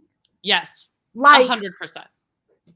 it's gonna happen. It's going to happen. Absolutely. Like that type of leadership at this age, just outstanding. It's crazy. I can't even I was like, oh wait, I've never seen a leader like this before on any of the projects that I worked on or anything like that. Y'all, Dawn is more on top of it than every single one of my coworkers. So that should tell you something. Let's go. Let's go. So the project y'all landed on, was that the mobile food pantry? Yeah, that's the mobile food pantry. Well, we had started with a different project before that. I think we bit off a little bit more than we could chew at the time because we didn't quite have the resources or the education to do. We are still working on potentially doing some gardening and some mentoring for younger students around mental health and nutrition and those types of things. But we're still working up to that. We still have to kind of get that together. But we actively have a mobile food pantry that we get people Tell connected. us about that. What the heck is a mobile food pantry? Never heard of it. Yeah. Y'all, this is great. So one of the big problems in Baltimore is that the food pantries, like if a young person needs food or a young person's family needs food, the young person would go to a food pantry, but sometimes they ask for IDs and not all young people have IDs.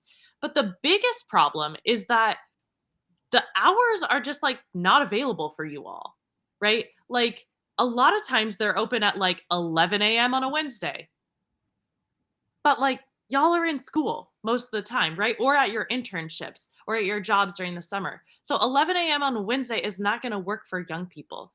So we took that problem and we're like, how can we fix this? How can we address the fact that young people can't really access food pantries? And our team came up with having this mobile food pantry. So they came up with a Google form that if you need food resources, you can fill out this Google form with your name, with your address, with your phone number, and then you get to choose from a list of different foods that we have.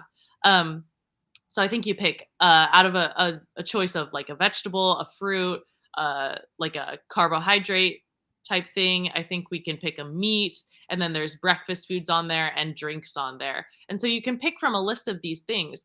And then we go on and we go shopping. I say we, but it's all my team that does this. They go on to Instacart and they pick out the food items. And y'all, they're not picking out the bad food items. They're picking out things that they would want to eat. And we talk consistently about the quality of food because we know that if we are giving food out to y'all, it's got to be good, right? We want you to be able to eat it. And so they pick out the good things, the best things from the grocery store. They put them together and they push send on that Instacart. And then they have somebody go and deliver that food to a person's house. And that food is meant to last between like 5 and 7 days for that young person. And so hopefully that will help, tide them over until maybe their family can get a little bit more money or can go grocery shopping again, or maybe they need to fill out the form again in the upcoming week, and they can do that for 3 weeks straight, and get those emergency food resources from our team. Wow. So, Miss Caitlin, if I'm a young person and I need food for my family, do I have to give you any money for this? Absolutely not. Nope. This is I'm all not paying for you free. for. Hold up, Miss Caitlin. I got my little sister and my little brother who also needs to eat too. Do I have to pay you for them? Because I need to order some You food do for them. not have to pay us for them. Our team specifically gives food for the children in the house, so the young people in the house. So anyone under the age of 24 can fill out our form for the young people in their house, and get food for those young people for free. Wow. Wow. And you mean to tell me I can order food for myself and my younger siblings for 3 weeks straight? Y'all going to provide us with food that I get to pick? You got it. It don't get no, like, who else is doing this? Is there another model that you guys have seen? Nah, this is we didn't go off any model. Our team thought of this themselves, and they were the ones that executed it.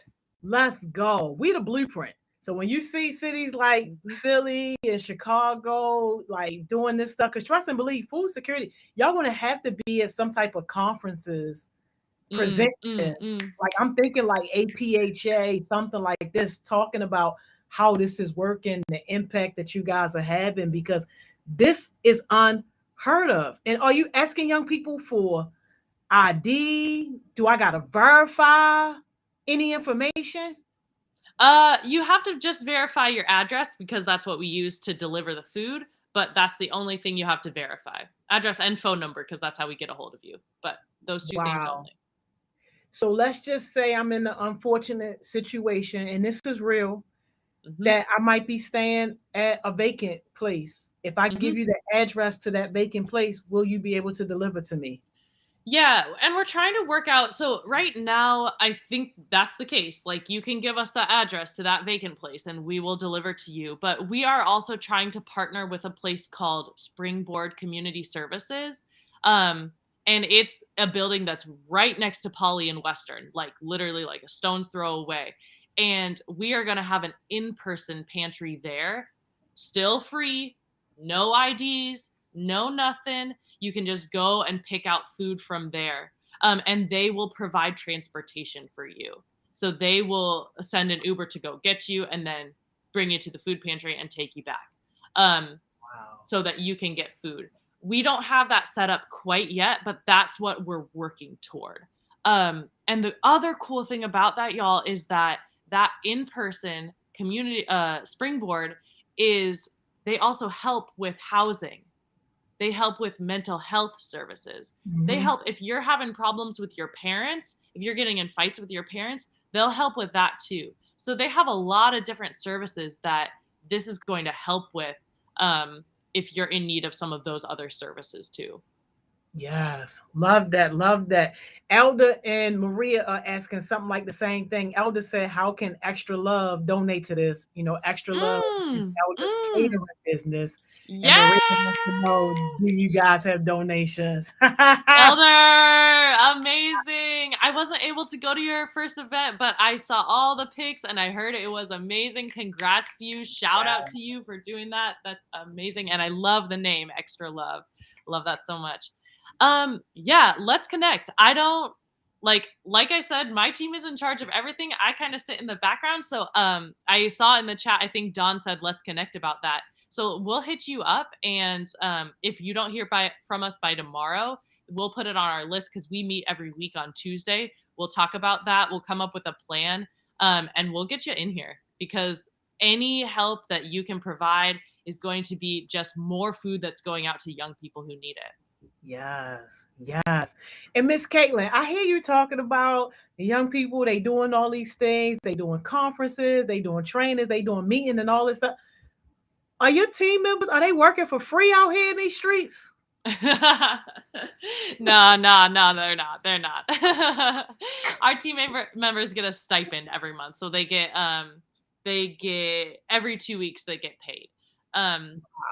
But honestly, we had a talk about this the other day, and all of them were like, "Yeah, I mean, it's really nice to have the money, and we do need jobs, so we do like this, but like, we're in it because we're passionate about this. Mm. We're in it because we care about this issue and we care about young people in Baltimore and we care about getting food to people."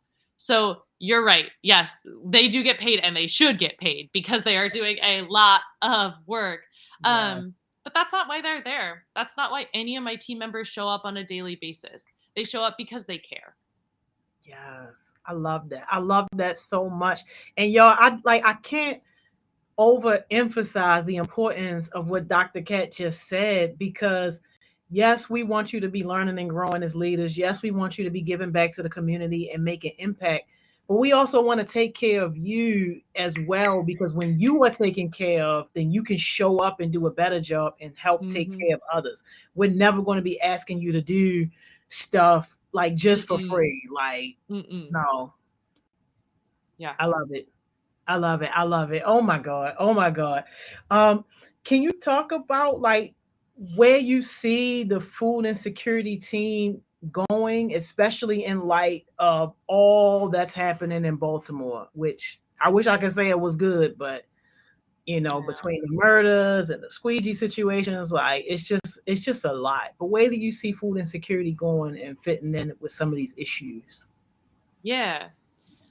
Um, so all of the issues that you're talking about, whether it's gun violence, whether it's, having to steal things, whether it's having to, commit, I don't know, do any of these things in Baltimore, all of it is related back to food. Like all of Mm, these things are interconnected. And so when people have money and when people have food, um, then what the science shows is that like violence decreases, right? And crime decreases because it's not like people are doing these things because they're bad people. They're doing it because they're feeling desperate, right? mm, They're doing it because they need those basic necessities.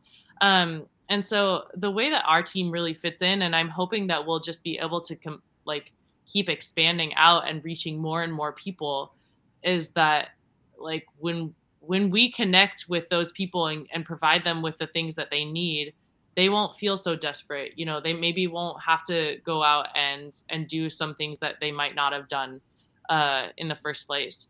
So mm. I'm hoping that our team can just continue growing and continue reaching more and more people inside Heart Smiles and outside Heart Smiles. Like y'all, if you know people who aren't on this right now who need food, send them the link. Send them the link to our Google form, because they're the ones who we really want to reach. They're the ones who we really want to give food to, so that they don't have to feel like they need to go out and get money in some other way or get food in some other way. Mm. And so, yeah, going forward, I just hope that, like, I think up till now, so we started our food pantry in January, and I think we've had around 160 or 170 orders. Wow. Like, let's double that. Let's triple that.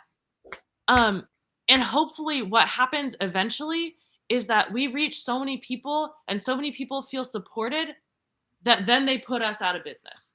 Ooh. Our goal is for us to not have a job anymore, right? We don't want to keep supporting people forever and ever. We want to get people to a place that then they can support themselves. They can build power within themselves. They have the money and the food that they need. And we can just take a step back and we say, our team is no longer needed, right? Ooh. That's our ultimate goal. Ooh. Mm. You just hit me in my soul right there. And just thinking about that, it reminds me of the lack of access too. Like when people want to go and get fresh food, but unless you have a car and you can drive a couple of miles, like the best thing you're going to get is this liquor store and this little corner store right here. Yeah. Like so many markets are just shut down and just not available. Yeah, and we've seen that. And actually, I think I just saw on Instagram the other day that a new grocery store was opening it up. The mayor was there. He was like cutting the ribbon. And there was a new grocery store that was, Yep. Opening up in a place that, didn't have one before. And that's really important. It's really important that we have fresh access to food or access to fresh foods on a regular basis. And I will also say, I'll get on my little soapbox here for a second and say it's also important that we as young people like understand what to do with those foods when we have them, right? I could give you like a bag of carrots, some broccoli, some cabbage, some, greens, and I could give that to you. But like, do you know how to prepare that? Right. And so it's things like the Granny Project, which I don't know if y'all have talked about that yet, but the Granny Project, which is helping educate people. It's this doesn't really happen in Baltimore City public schools right now, but getting those culinary arts classes back in there, those cooking classes back in there, those are going to be really important for you all as young people to learn how to prepare these fresh foods so that when you do have access to them, when we're getting them to you, then you'll know what to do with them. Yes. And can you please speak on the Granny Project? Because the Granny Project, they are now partnering with Lydia and her team. I forget the name. CASA. Oh, yeah. They are partnering with CASA and doing the Granny Project basically in Latino with Latino. Yes, that's awesome. Yes. But they don't know what the Granny Project is. So can you tell them what? Oh my gosh, y'all, we don't even have enough time in the day to talk about this. I only got like 3 minutes left. Okay, Granny Project. Y'all, you got to have somebody come on and give the big ins and outs of the Granny Project. So what this project does is it connects grannies from the community, so older adults who have cooking skills, and they come on. And it's over still virtual, right, Miss Joni? Yeah. Well, so now we're about to do it in person. Yes. Tell them So how exciting. All right. So how it was before was that the grannies basically were live streamed on YouTube, and they would show how to prepare a meal, like pasta with shrimp and broccoli or something like that. They would show that. But get this, the people who signed up for the Granny Project would get a package of food delivered to their house for free so that they could cook alongside the granny. So the granny is doing it on the screen, and you are in your kitchen with your own free ingredients that you got, and you are preparing the same meal. So you're getting a meal out of it, and you're getting educated on how to prepare that. And so that happened. And this was a big project with a lot of work. I saw Mar on here. Mar has been, oh my gosh, Mar was integral to starting this project, as well as a lot of other people. But the Granny Project is amazing. And we actually talked at our last food security meeting about how we can maybe integrate Granny Project with Youth Food Security Team, and where we could go from there. So we need to, because so many people on the Youth Food and Security Team worked with the Granny Project in some sort of way. Because remember, we had all those different roles. We had people who were responsible for hiring the grannies, people responsible for hiring the drivers, to put the food together. Like, yo, that was crazy. Yeah. It's an amazing project, y'all. I am so excited that's going to be in person. That's going to be huge. I cannot wait. And that we're expanding into the Latino community. That's we really got a cool. translator and everything. Bria and Amaya. Yes, Bria and Amaya. Come and talk more about it, because they're the ones leading it. So they work directly with Ms. Lydia and her team. Bria and Amaya have taken that project and completely run with it. Like, they were part of the team. They were maybe a little bit, doing those different jobs. And then, some stuff hit the fan and we got a little chaotic for a while. And Bria and Amaya stepped up, y'all. Their leadership was incredible. And now they're leading the whole thing. It's in their hands completely. I don't even go to the meetings with Miss Lydia or none of that. I just did like the initial, get the contract signed, but they handle everything. They coordinate with their young people. They coordinate with the translator. They're doing it all. That's amazing. Amaya and Bree, right? You're great. Yeah. I wish we had more time, Dr. Cat. Me too. Always. No, I need your 5 seconds, Jewel. Then we gotta let you go. But this was amazing. Yeah. You know, I always never have a jewel prepared. My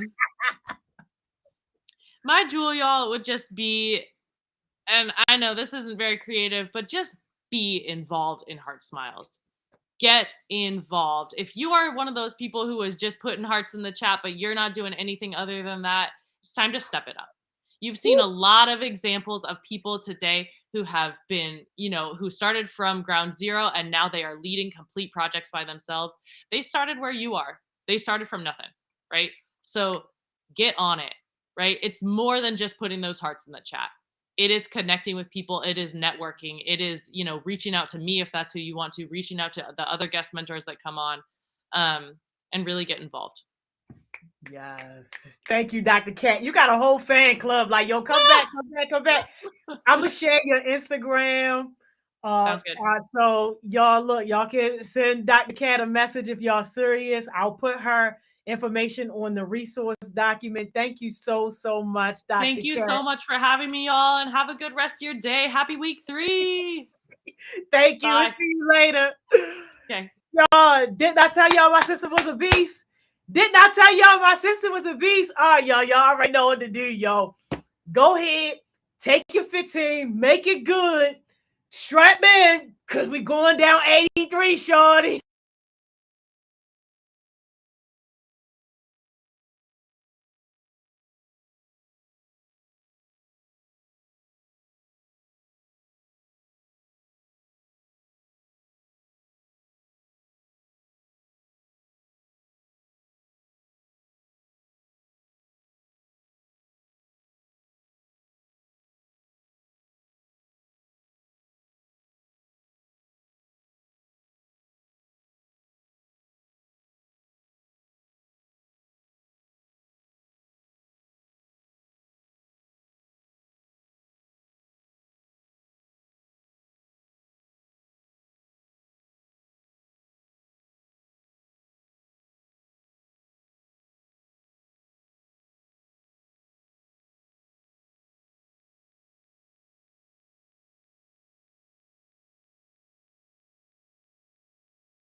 Welcome back, welcome back, welcome back.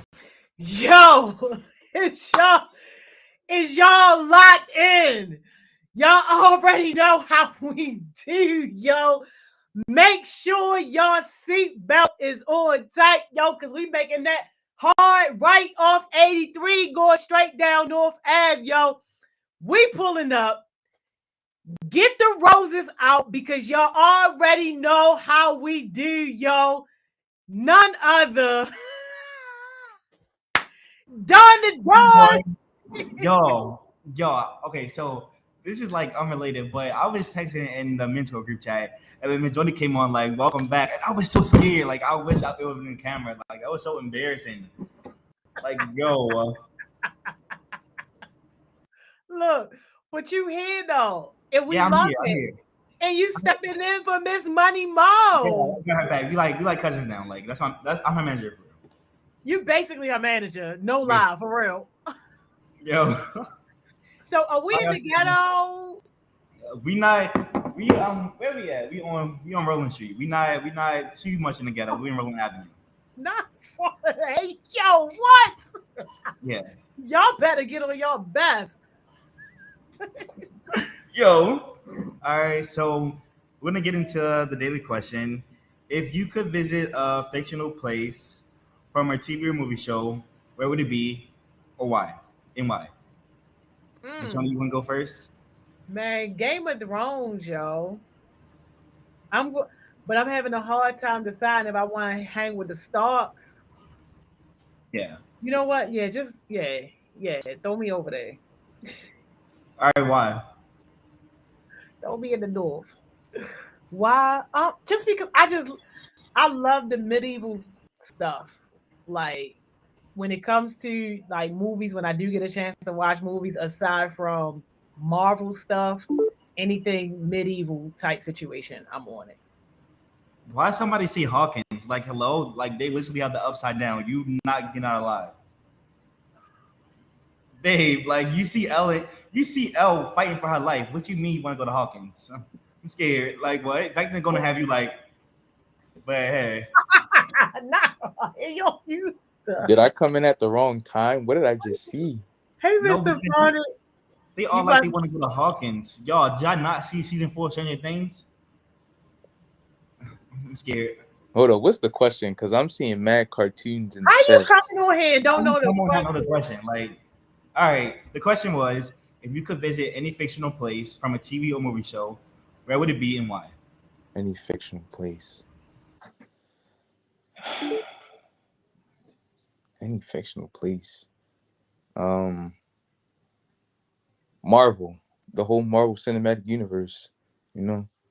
So I can meet my favorite superhero, Spider-Man. Hey y'all. How are you? Great. Dawn the Dawn holding it down. Listen, everything that could have gone wrong went wrong. However, we are here. Hopefully this doesn't. We're gonna get through it. Thank you, Dawn. I hope that everybody had a great. I think y'all can tell I'm on my phone right now. So we're gonna just but thank you for getting us started. So continue. All right, because Mr. Barnes, you don't have your audio. It's better than yours. Crazy. Okay. Oh Lord. Okay. So Miss Mo. So the question. No, hold on.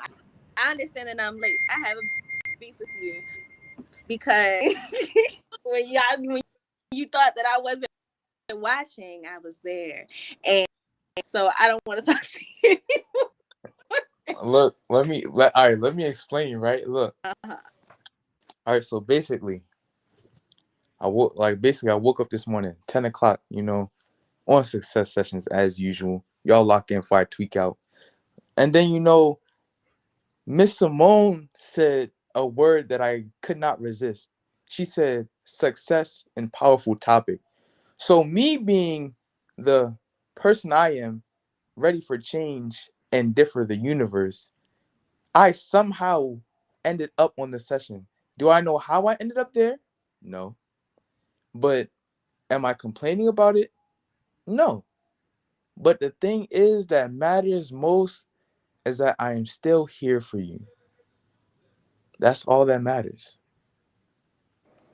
Yes, Don. We better have Melody hop on, but I just want to like clap back at somebody in the comments. Kamar, you say you want to visit the Bikini Bottom. You need to visit Success Sessions. Like, come on. Like, where are you at? I'm sending you the link right now. Come on. Like, You're shooting shots at these these Oh, at these YouthWorks. these heartbeats. Like, it's gonna be more than 10 this time. I don't know I don't about understand. 10. I don't know about 10 Stop. now. I'm just Stop. saying. Let's stop. Because y'all this morning just being as just I don't know what the word is, but y'all wait till we get here and y'all doing this. Why? Okay, who's getting on, Don? I'm sorry. Who's getting on? Melody. Melody. They're part of, they're part of Young Rising Leaders. We do our best, but hey. Of course. Okay. All right. Where were we with our opening question? I'm sorry. I know that I was finishing up. Don, did you give your answer? I didn't give my answer yet.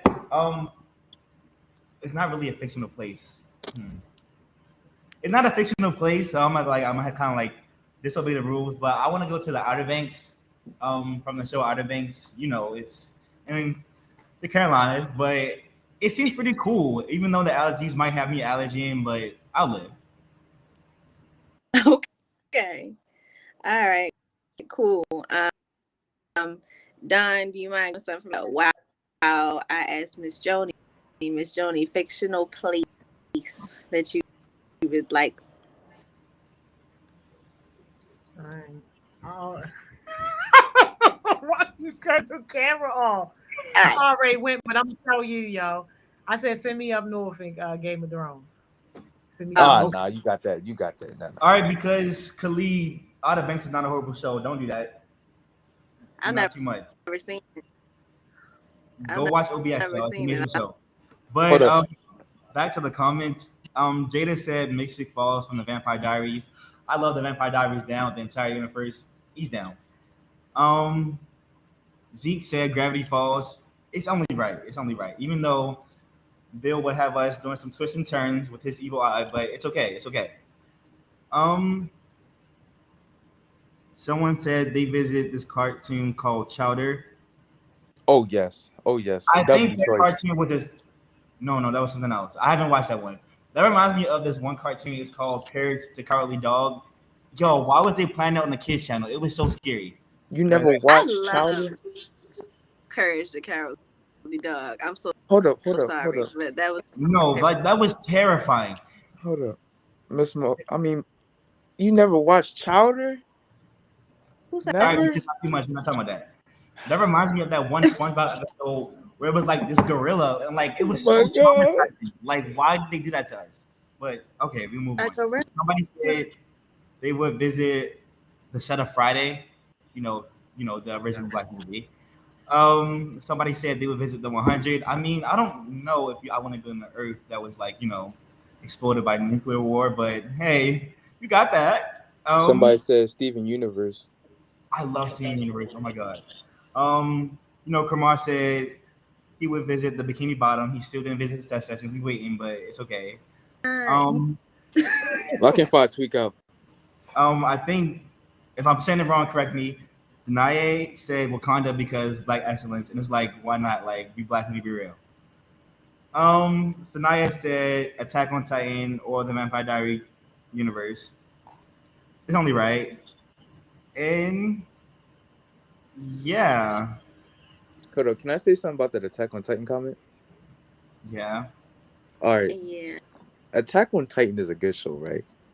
But why would you want to be in a show where you're stuck in walls and you have like a 9 times out of 10 chance of getting killed by giant titans?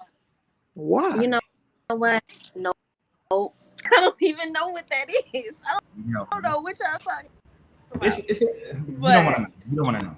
I don't want to know. Okay, listen. It's a good show, but I don't think would... it's a good show, Miss Mo. You should really. Shane said they will want to visit Pokemon, and like one thing about saying he loves to Pokemon, like okay, let it go. But Kirsten said Legend of Korra was lit. I agree. Like the Avatar should eat down all the way. All right, because not too much, Antonio. You gotta go now. Because if you saying the Avatar don't eat down, then no. The Avatar eat, but the Legend of Korra was not. All right, because you're just mad because Legend of Korra is better. What? Like No. she would low key two-piece him and give him a biscuit, but just saying. What? Bro, my man. Okay. All right, I'm sorry. My answer is y'all know the show Dragon Tales. Okay, I was gonna say let me not show my.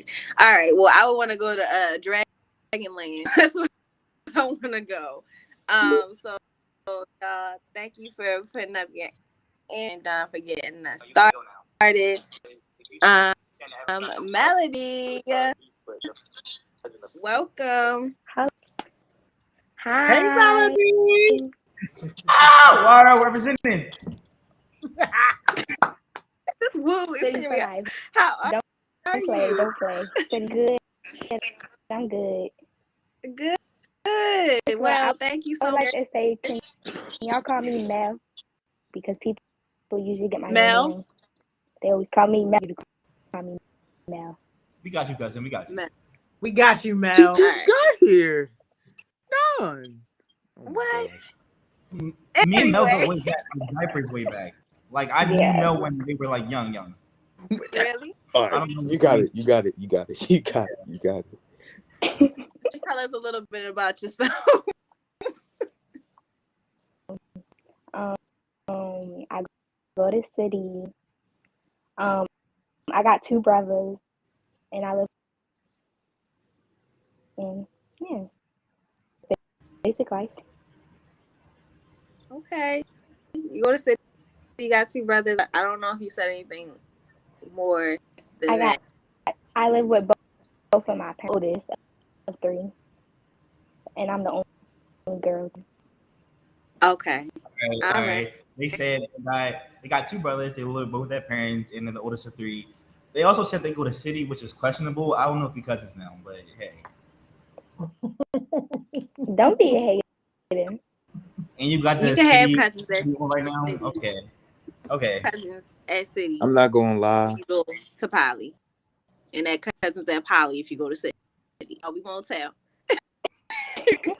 We'll hear it. I mean, I ain't gonna lie. You on the session now.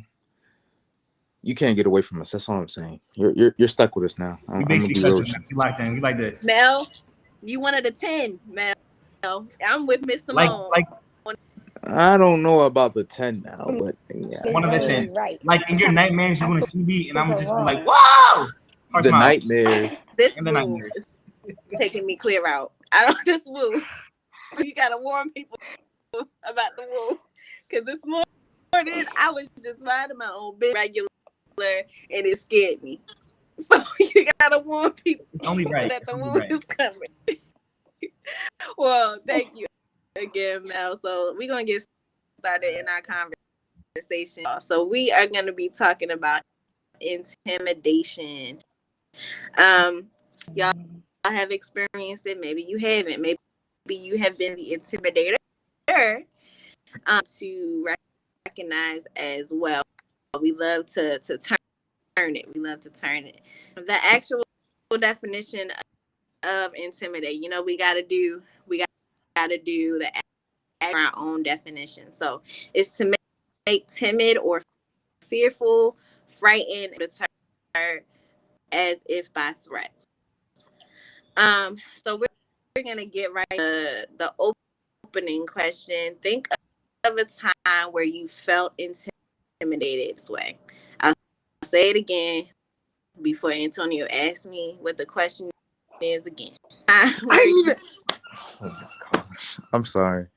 Antonio, that Miss recession. Mo, you lagging a little bit. You lagging just a tiny bit.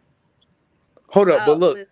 Listen, I tell you, I don't know what we're gonna do. Yes, Antonio. Miss Mo, it wasn't even me. Not to call out, but I'm sorry if I butchered your name. Sinclair? asked it before I even asked it. So it wasn't even me this time. All right. And so maybe I give you that. I'm lagging real bad. Like Chastity, you can hit me up, but I just wanted to recognize Kamar's comment. He said if he feels intimidated, I fight, and that's why you need to go in success sessions because I don't know, it's getting dangerous. I'm scared. What's going on? Like Miss Joni told me, you have bigger things to do than to fight someone about about intimidation. I'm trying to tell Send me the question. I got you. Send me the question. I got you. Like we like this. We locked in. Anyways, how was your day? How y'all feeling? Oh nah. Oh right, nah. because not too much Ms. Mo. I'm not talking about that right now. How y'all feeling? You know, my day was nice. Me too. Me too. It just started. Me too. Me too. Miss Still Joni? early. Very much blessed. Very much blessed. And you know what? I like how this topic ties into like a lot of the things that's happening like in Baltimore because y'all know I'm old. Back in my day, you used to have to fight your way out of stuff. Now people get intimidated, they blowing your head straight Literally like off. But the question is, think of a time you felt intimidated and why did you feel this way? We're gonna go Mr. Bonnet, Mel, Miss Joni, comment, and then me. All right, so Bonnet. one time that I felt intimidated, it's a long story, so I'm not gonna say the whole story. We never have enough time. One day though. But one time I felt intimidated is when I was in class and my teacher wrote an essay, and I don't know why she came for me personally. I don't know why, but I ain't gonna put all that out there. But we had an essay and she was telling me, like, she was saying that I couldn't, like, I wouldn't be able to finish the essay on due date, like on the due date, or like I would like just fall short. And I felt intimidated because I felt like she was saying I can't do it. And when people say I can't do something, honestly, it makes me mad because I know deep down I can do it.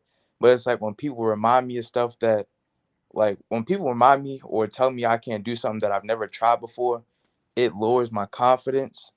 But it was like, I love to prove people wrong. So, she said, give her 5. I gave her 10 paragraphs and extra pieces of explanation, period, and all. Real?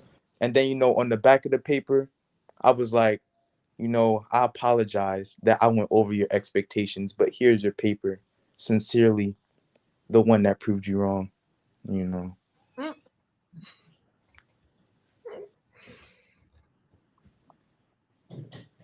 I love you, Teach. I love you, Teach. If you're watching this, I love you, but I just had to prove you wrong. I'm sorry. It's the Bonnet way. I'm sorry. That's my answer. The Bonnet way is wild. Mel? Wait, you on me? You on me? Mom. Oh no, I can hear you now. I got you. I got you.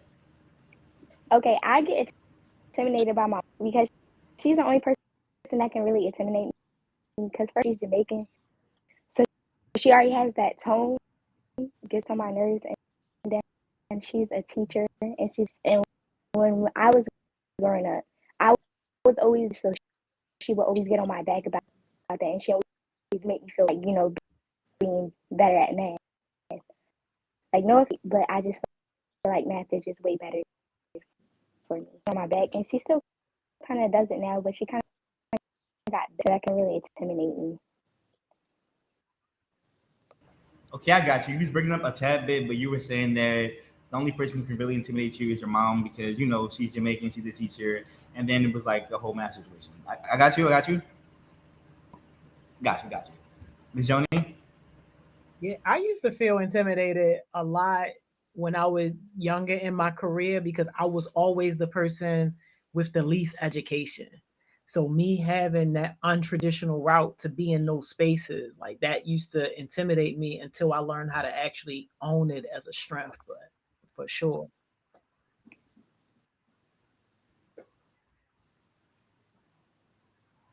Okay, Antonio. All right, quick. Like I just want to say, speaking now that we're on the topic of intimidation, when I first this is something that I don't know if y'all went through this before, but when I first joined when I first joined success sessions, right? This is for I can laugh about this now, but when I first joined success sessions, when I first got on it and I saw Miss Joni and like everybody on there, I honestly felt intimidated because it was like I don't know how to explain it. I still can't explain it. But Miss Joni was giving me this type of pressure, like spiritual pressure. And it was like when I was there, I don't know how to explain it, but it's just I felt intimidated somehow. Cause it was like she was giving off this professional like work ethic type feeling, and I've never really been like that. First time I never been in such an atmosphere, so it was like I was just feeling intimidated because it was like she was giving me this pressure, and I felt like I had to meet, like, not completely be up there with it, but it's like I feel like I had to at least try and like match the energy. So it was like, yeah. Got it, Miss Mo. Is everything all right? Am I lagging? Can you hear me? It's lagging a tad bit, but we No. A got little bit. Okay. All right. I'm gonna try to get through it. Yeah, I feel intimidated all the time. And the way, I guess we'll get into like overcoming it, but I'll get into overcoming it. But I just feel a lot of times I'm the youngest, and sometimes I can be the only person of color in the room.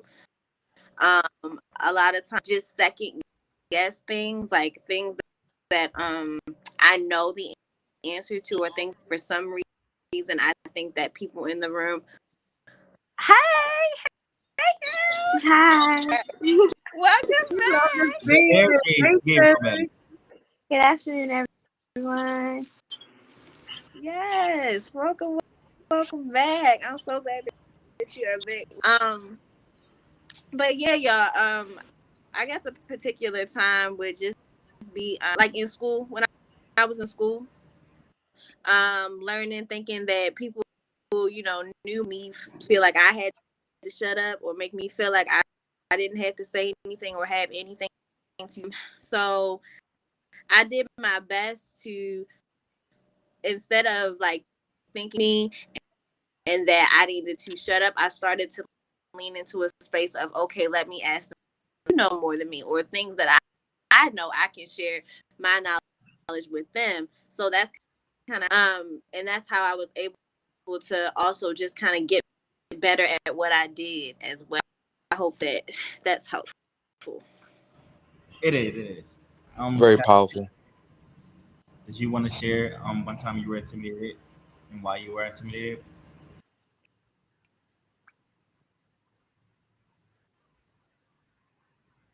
While she getting it together, can I apologize to Kirsten real quick? I'm sorry, Kirsten. I thought you was a bot because they be coming on with them little heart eyes with the inappropriate stuff. Sorry. I know. Sorry. You shouldn't be blocked for too long.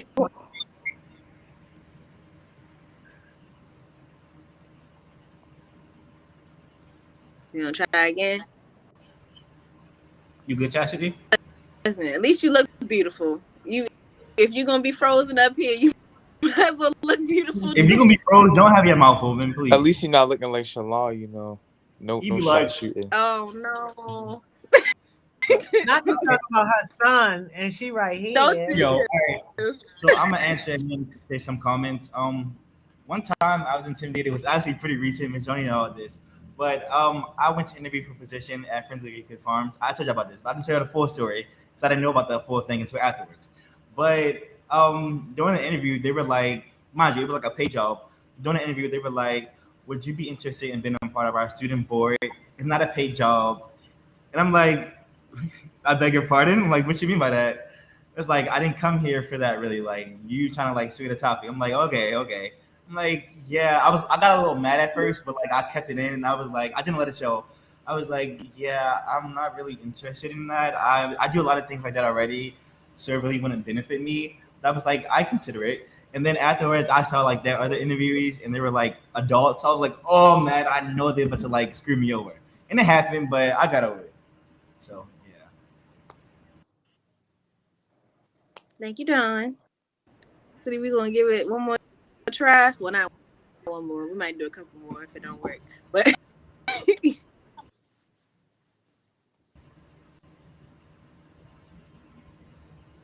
oh no, Justin, you good? I can't hear him. We can hear you. you can't hear us. Okay. Okay, while Chastity is getting situated, we can move to the comments. Hold on. Someone said they feel intimidated in some spaces due to imposter syndrome. We quickly got over it, and I just want to say I'm proud, like London, you ate down low key. Kamar said fighting is never the right answer. Always remember that. Yeah, but like you still not fighting against success sessions. Um, God. um, Everything. I'm gonna say it every time, but Khalid was relating to Mr. Bonnet. They said, nah, teachers be coming for people at the most random times. Like, stop doubting me, Gangi. And that's so real. I'm trying to tell you, they Some really teachers be do. alive. They be alive. Tanaya said, I remember my mother told me like my sister was gonna be better than me, and I was mad, but at the same time, it pushed me to be better. And that's just real. Like sometimes you do get hate on, but that hate pushes you to do great. Mr. Bonner, you go. Excuse me. Give me 1 second. No, I didn't mean On to. the screen. No, I'm not bored. I apologize. I did not mean to do that on the screen. Lord. Oh my God. I'm sorry. Okay. Get off. So what did he do? I yawned on the screen, and I wasn't trying to insinuate that it was boring. I'm really enjoying the session. Don, you talking. My man like that. It's not my fault. It's not my fault. It's not my fault. This is the first time I've ever yawned on a session. All right, Shame on because me. that's embarrassing. Like you need to reevaluate that. But Dwayne said, is high school going to be hard because I'm going into my freshman year? I just want to say high school isn't hard. It can be hard if you like to slack a lot and procrastinate, but you can always get better with that. Like I know me personally, me personally takes me out. But I know me personally, when it comes to scheduling stuff, I make sure I have my schedule written down. You know, I post my story every day. Can inspire me. I make sure I set reminders because I do be forgetting y'all. And use your calendar. Your calendar is like so helpful when it comes to different things. And get a planner. I don't have a planner personally because I don't really have a need for one yet. But it will help if you are one who's first getting introduced into scheduling and stuff like that. And if you struggle with any courses, talk to your teachers, talk to other teachers that teach the same subject, talk to your counselors and everything. Like literally, they're there for you. So utilize your resources.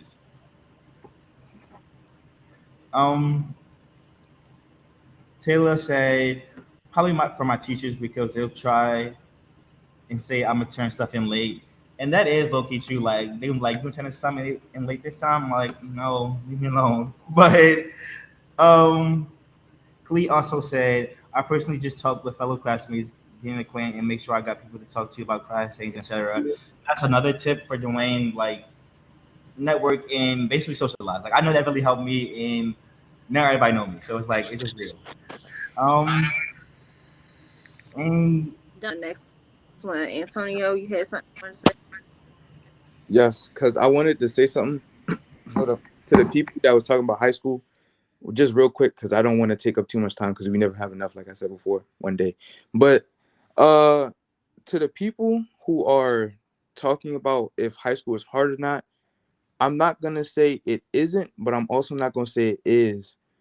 What I was told from what my father always told me is that high school is what you make it. So if you build a relationship with your teachers, your resource teachers, or every teacher, to be honest, if you can build a relationship with your teachers, I feel as though it won't make it like completely easier, but it'll make your life a lot easier when you stay ahead of the things you know you have to do instead of putting them away last minute and then regretting later that you didn't give high school your full effort. Because once high school is over, there's no redoing it. High school counts more than any grade known to man. So I prefer you give high school your best effort, because the energy you put in high school can put a lot into your future, but also can benefit you a lot if, and I'm gonna say again, if you want to go to college. That's what I want to say. And Oh, ooh. wait, no, I'm Whatever. going to say. I forgot what I was going to say. Go ahead. Okay, Melody, was that you that said? I mean, Mel. Sorry, was about to say something too. It was two voices. Oh Uh, no, I forgot. My bad. Oh no, you fine. You apologize. Chastity, can we hear you? We're gonna try again. I'm gonna keep coming. Nope. All right. Yo, why? Not too much intensity. To actually something that Antonio said. High school is and it's like people put so much pressure on you during. Some of it's warranted, some of it is not. But it does make a lot of decisions. People think that college is most important, and I'm not saying that college is not. Saying is you don't know if you getting an A doctor or a D doctor. You have no idea you're getting a doctor. However, with high school, they make you go through. I don't know if they still put. They make you go through certain selective processes for your next step. It is crucial. It can be overwhelming if you do need some assistance. Some right here looking at you, but you also have a wealth of opportunities that hit somebody up. Chastity, can we hear you?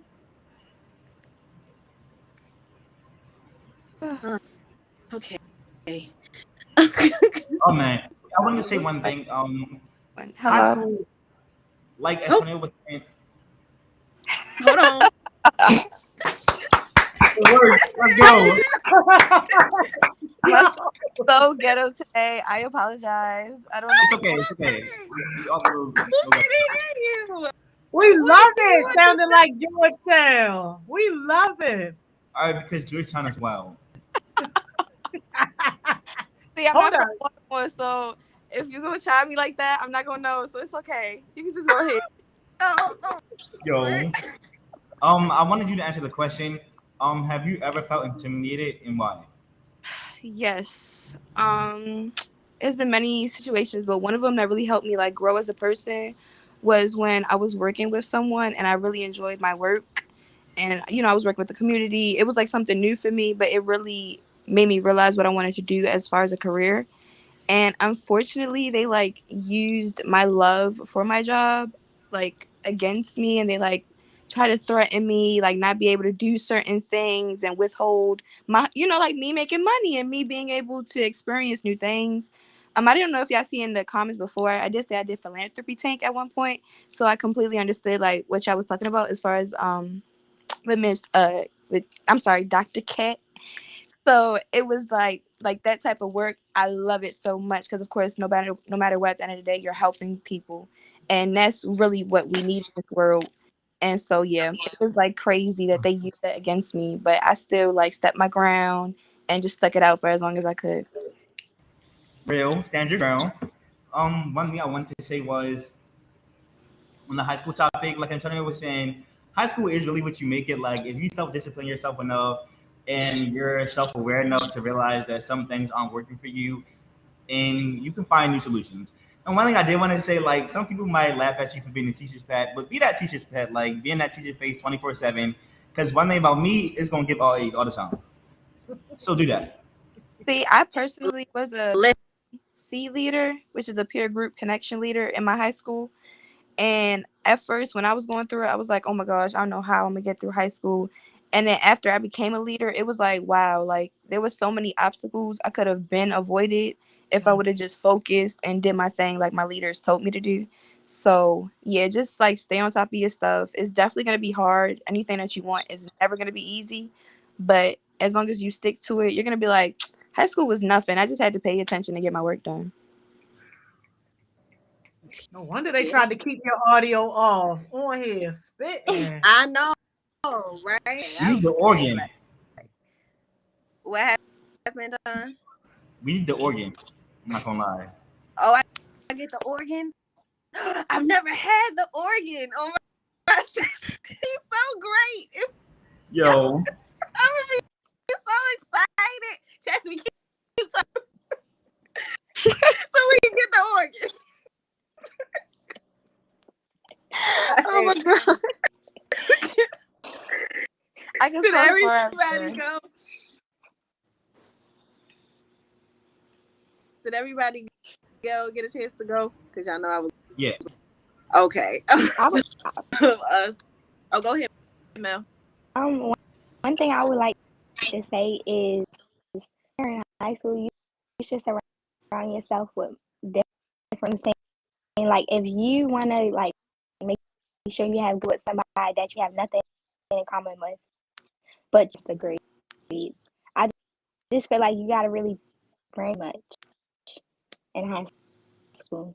And, like, not college is not for everybody, but you're going to do. And if you don't know what you're going to do, this, yeah. Yes, Mel. Thank you, Mel, for sharing. All right. Because Kamar, you are like Mel Laggy, but you still haven't hopped on success sessions. Oh my God. But hey. Oh my gosh. Oh my God. All right, y'all. We are one more question. We'll give, of course, give your answers.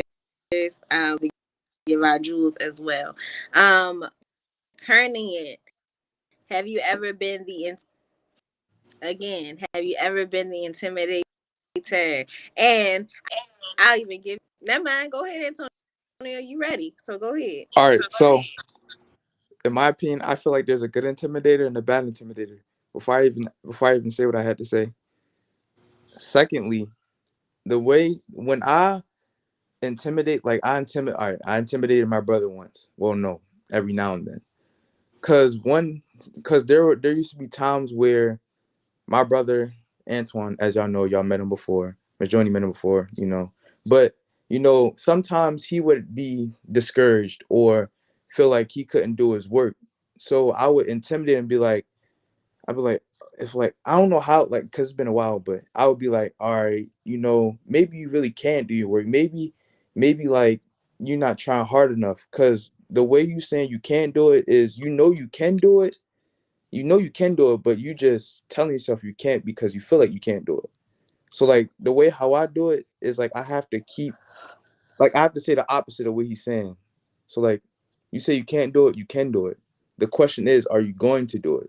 So, like, I intimidate him in a way to push him to at least try, because I'd rather him try than to not give anything out at all. I'm so sorry. I was listening the entire time, but Charles in the comments was taking me out. He said that's reverse psychology and you bullying your brother. Yo. I'm not bullying. All right, look, I'm not bullying him. I'm being a bigger. I'm trying to be a good brother. Real. Chastity, did you want to answer the question?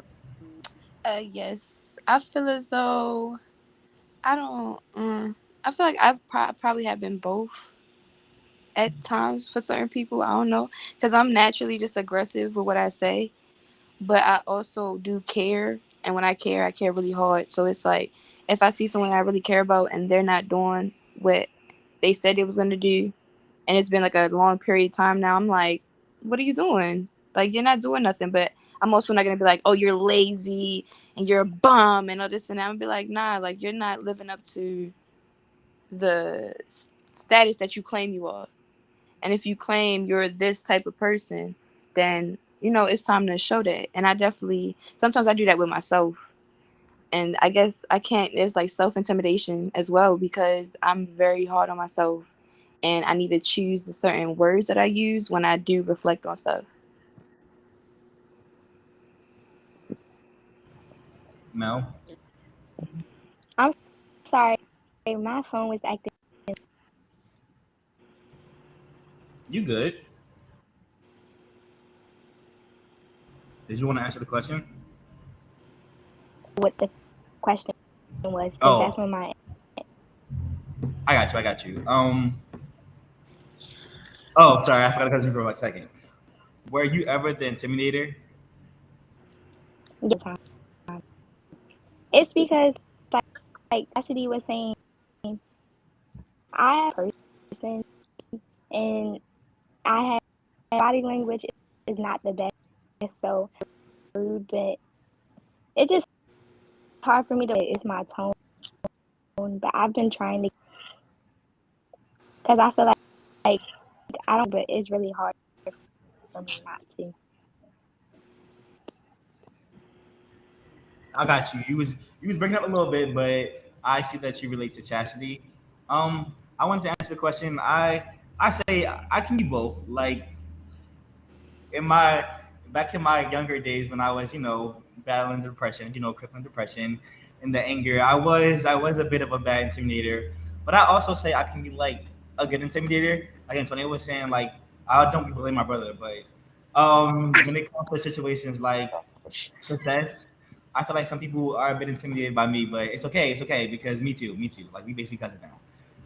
Miss Joni, Well, people perceive me to be the intimidator sometimes, but I'm like, that's just really not even me. Like once they get to know me, then they'll understand that it's not like that at all. But I appreciate what Chastity said, and like I'm on like borderline of that because I will definitely like, look, yo, you giving broke mom energy at this point, like, but yeah, it still be out of love.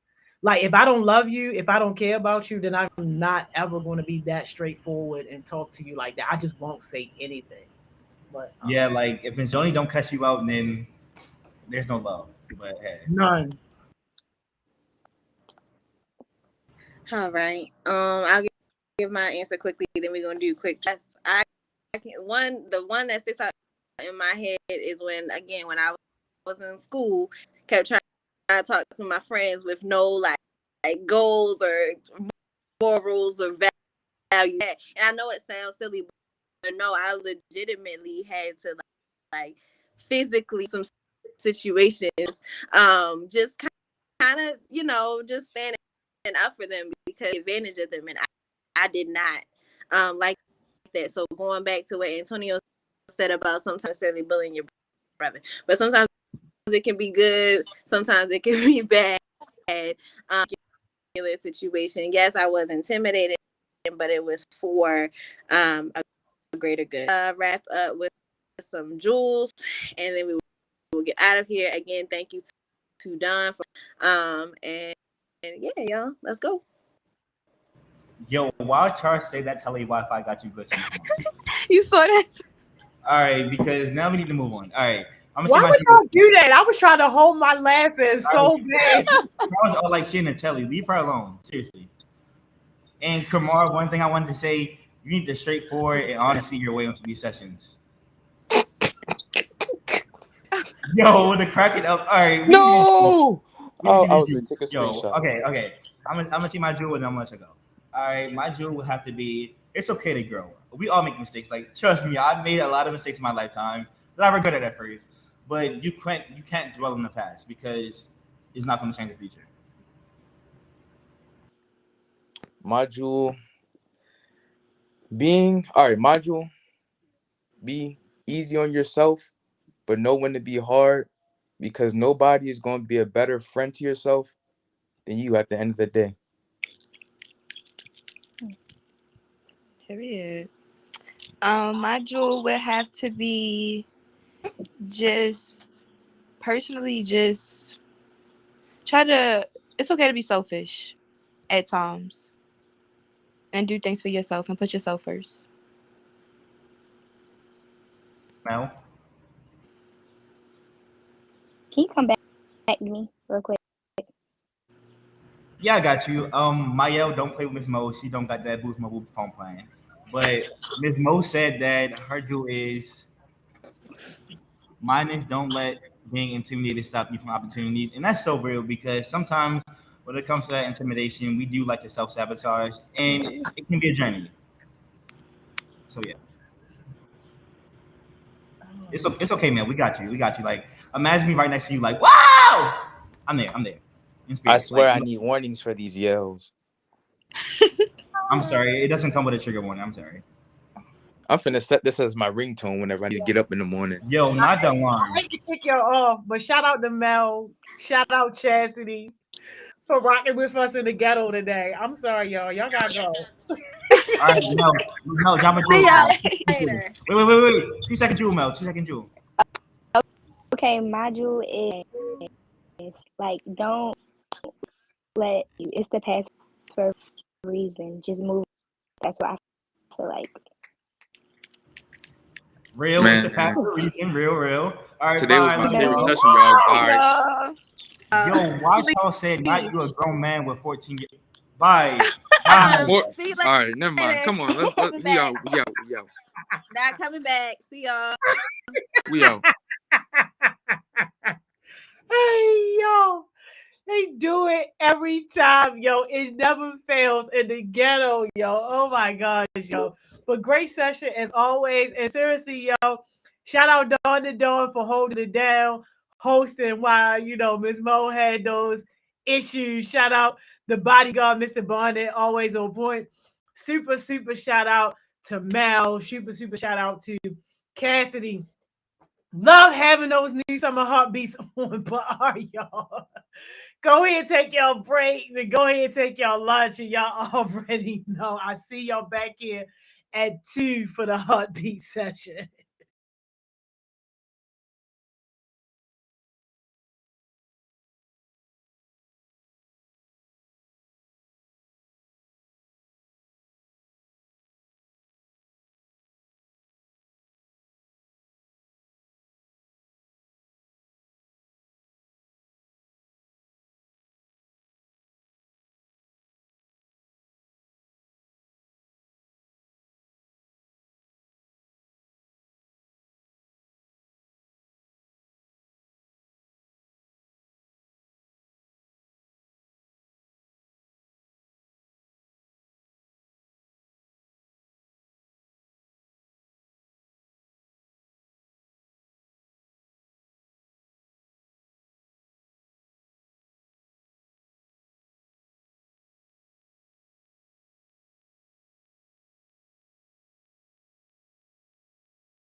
Welcome back, welcome back, welcome back, welcome back. Yo, I hope somebody is having a great day. I hope somebody had a great lunch, yo. I hope somebody is just having a good time at work. Yo, I promise you, you ain't gonna have no funner job than this, yo. You're not gonna have a funner job than this. We at our last session of the day. Can y'all believe that, yo? The last session of the day. Heartbeat session, always one of my favorite sessions. And I think it was London who was asking the question right before we went on break, saying, can multiple heartbeats get on a session at a time? Yes, absolutely. Multiple heartbeats can be on. No problem at all. Um, my heartbeat. Where's my heartbeat? I think I know who's supposed to be on here. And yo, if it's who I'm thinking, it's about to be all fire. I don't know how they late because they not normally late. If this is the person that I'm thinking about, I don't know. Listen, Kev Gotti, can you help me out, yo? Where they at, yo? Where they at? It's for us, the U.S. Bank making me mad. Hey, yo, chill, yo. There we go.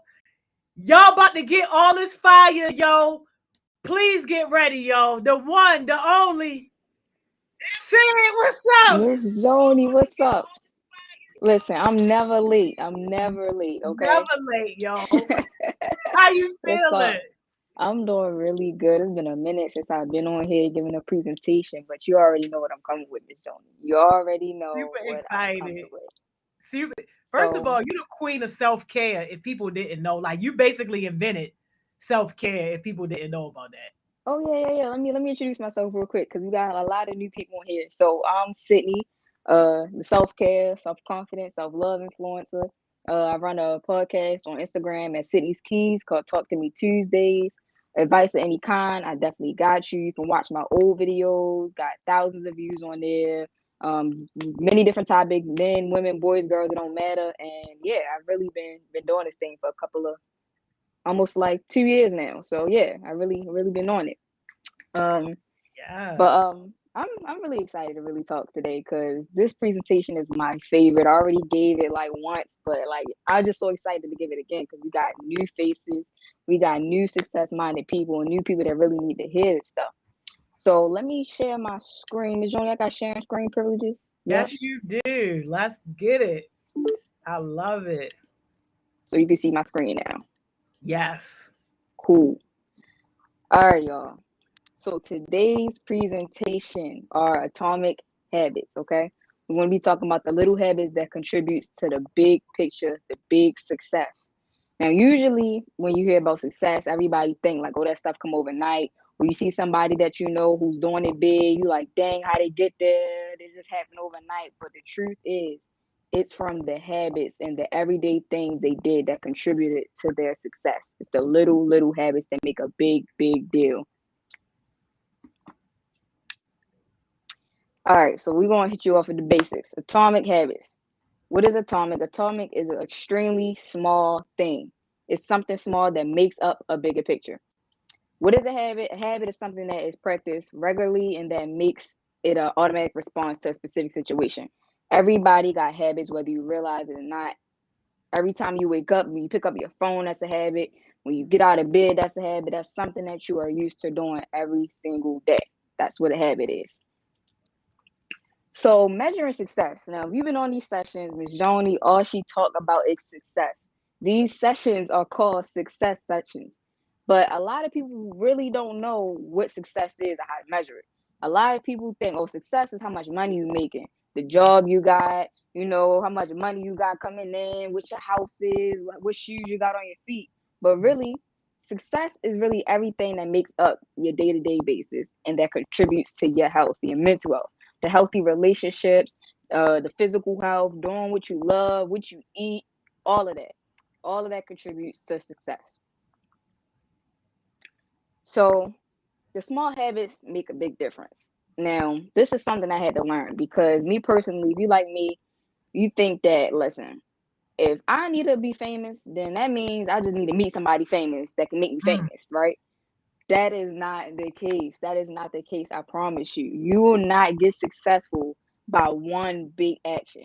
Now, I'm not gonna lie. It's probably some people out here that really just had luck, Miss Joni. They probably, you feel me, ran into somebody famous that put them on, but that's not the case. Okay, it's what you do every single day, each habit. When you think you're just chilling and you're like, oh, listen, I'm gonna just watch Netflix today instead of studying whatever I need to be doing, that's a habit that you're choosing, and it all contributes to where you're going to end up. So all we really have to do is get 1% better each and every day. That's how you get successful. That contributes to your success. Because just think about it, getting 1% better every day, you're inclining, you're constantly going up, constantly going up. So you're making progress every single day. Imagine if you was going down every single day. Imagine how much that will contribute or take away from what you're trying to build.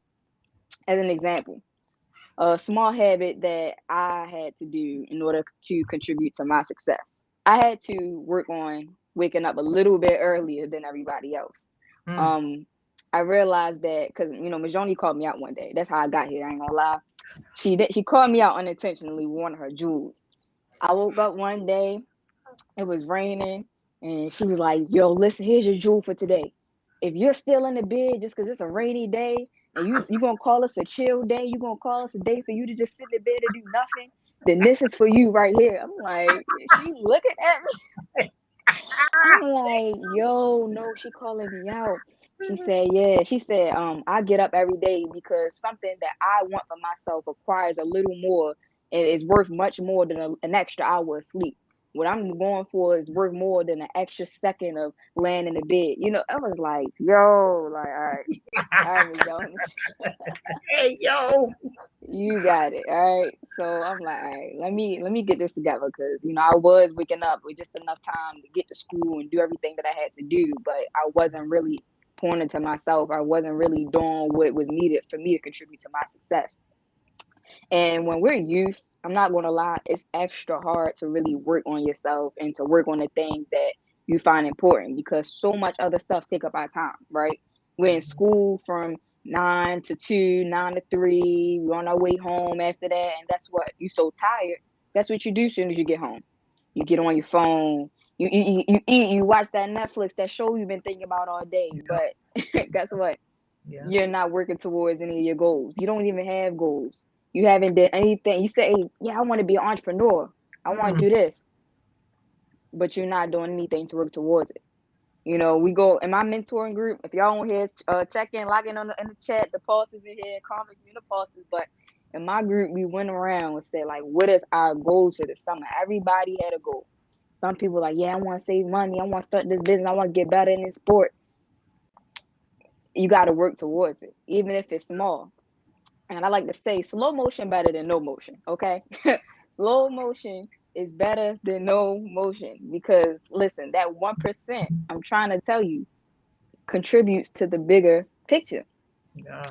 So like I said, if you got a goal, if you got something you're trying to work towards, if you got a bigger picture that you want, that you are dreaming and desiring for, then you have to sacrifice. You have to make better decisions and create better habits.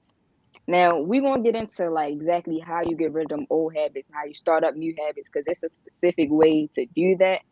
But long story short, all you have to do is get 1% better each day. 1%. So sometimes we just think, all right, listen, I'm gonna repeat this habit one time. It don't matter. I've been doing good. This is me. I ain't gonna lie. I'm talking about me. I've been doing good. Listen, I deserve a break. I'm not going to do it today. I might not do it tomorrow because I did it yesterday and the day before that. But guess what? It's like a slippery slope. You keep telling yourself that. You keep doing it day after day, night after night. I'm gonna just watch one episode.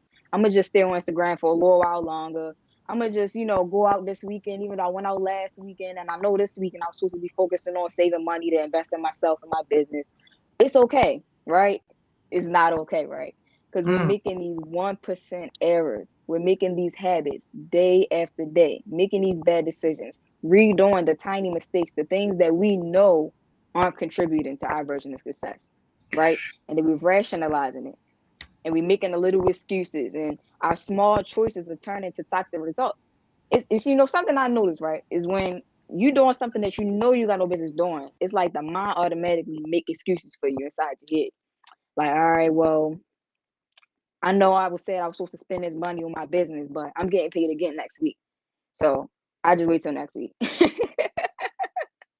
Yeah. I know. I said I was going to lock in on the success sessions today and really pay attention instead of just commenting. But what's that, Miss Jones? Is that you? Yo, that's your organ because you preaching. Oh, Please that's my keep organ. going. Please keep going, yo. Yo, I am so dead. Nah, yo, I'm just gonna get on this success session today. I'm gonna really pay attention. But guess what? I'm rolling over on my fourth drool, 12 o'clock p.m. Success session been on an hour. we make them excuses for ourselves. We keep doing it over and over again because guess what? It feel good. We don't got the discipline, and I ain't gonna lie, like I talk a lot about this stuff, but I'm still making these 1% error every day as well. And part of my work and part of what I do, you feel me? What I do on these Talk to Me Tuesdays, these podcasts, these sessions, I always like to remain transparent. And being transparent is not, y'all know, I don't got it all together either. I do not got it all together. So I make these tiny mistakes, but guess what? I always make room for self-evaluation. Every morning, I'm journaling. Like, how do I feel today? What did I do yesterday to make me feel this way? What am I planning on doing today that I didn't do yesterday? I'm always, holding myself accountable, right? Because that's something that we don't have enough of. Sometimes a lot of people rely on other people to tell them what they're not doing, even though you already know it. But it's kind of like you don't really want nobody else calling you out on it because it just makes it that more real. You feel me? You don't want to get that accountability partner because not only do you know, but they know.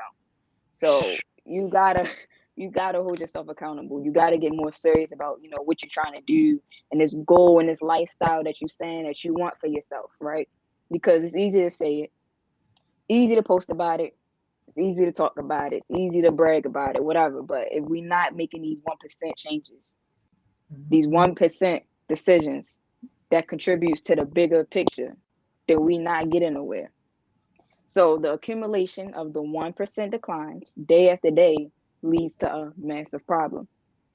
Just think about it as a wall, right? A wall is painted. It's chipped a little bit, just a little bit, right?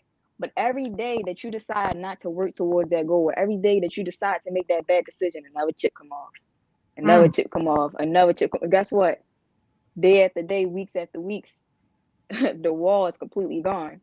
Everything that you thought you was working towards, everything that you thought that you wanted, you look back and you're nowhere, right? Even though it's been months, weeks, and days since you've been said, listen, this is what I want for myself, right?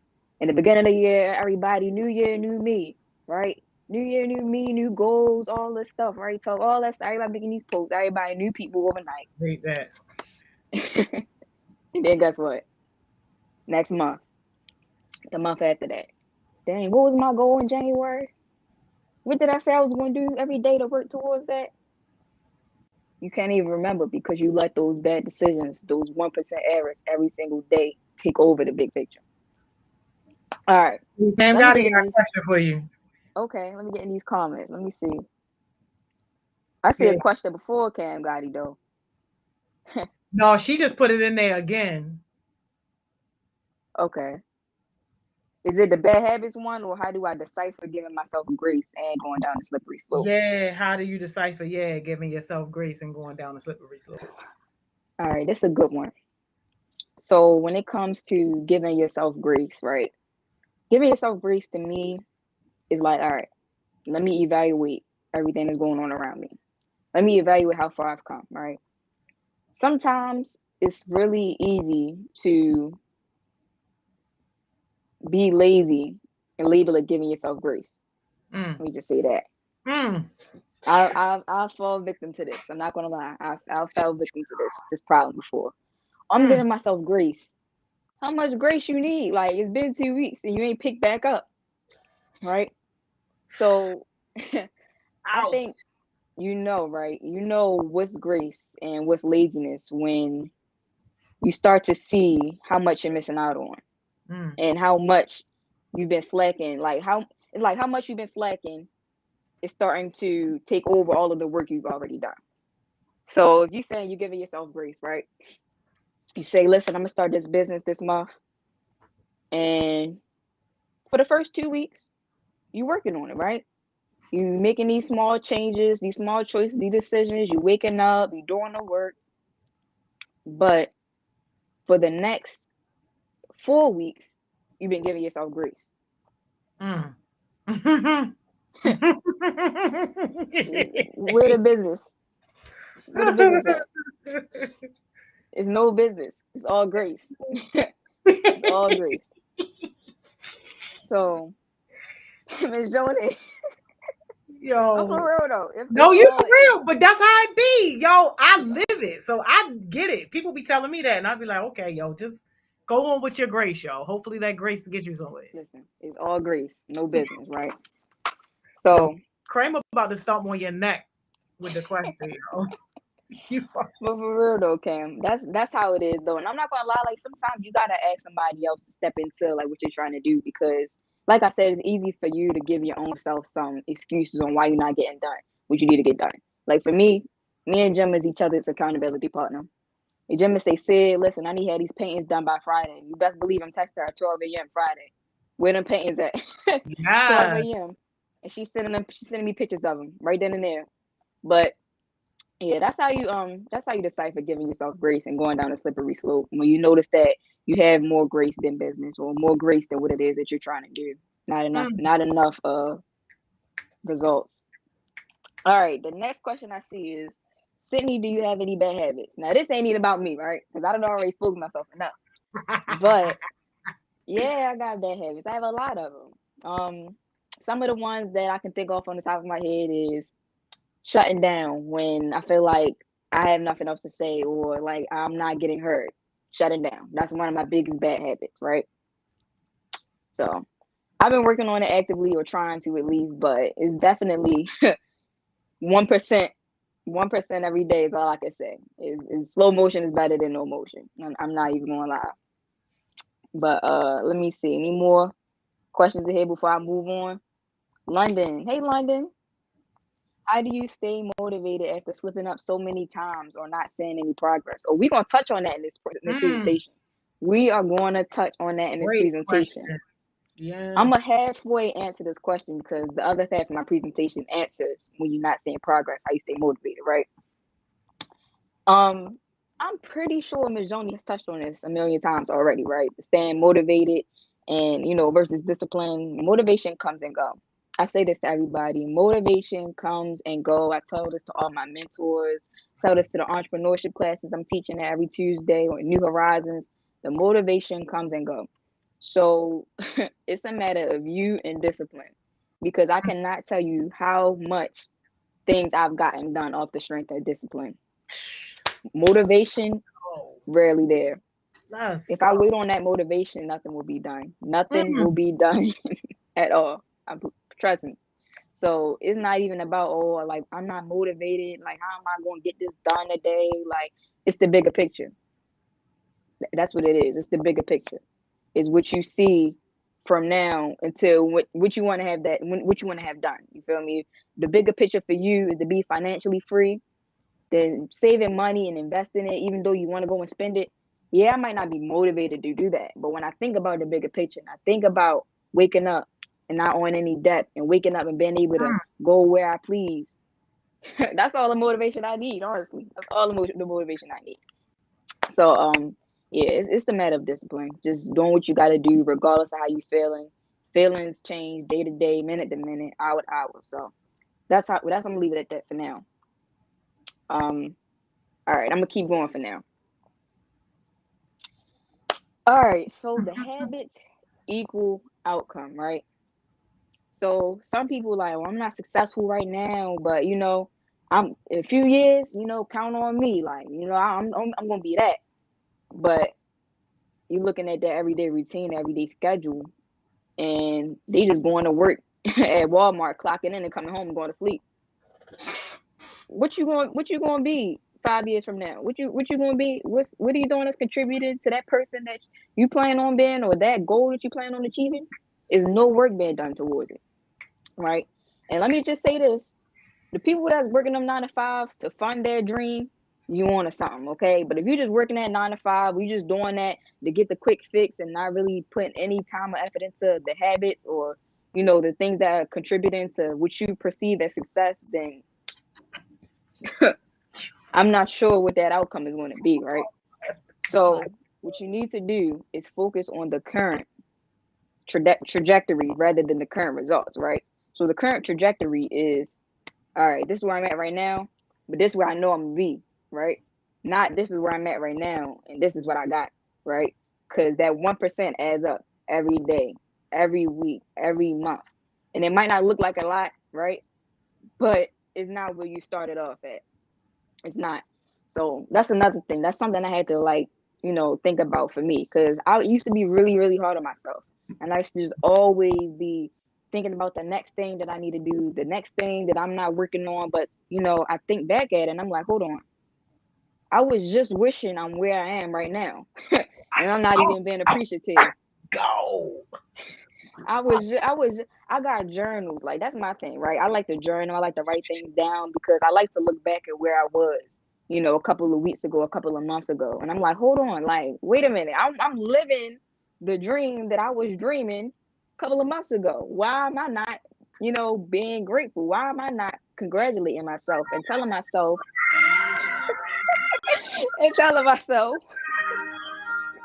that I am doing a good job, right?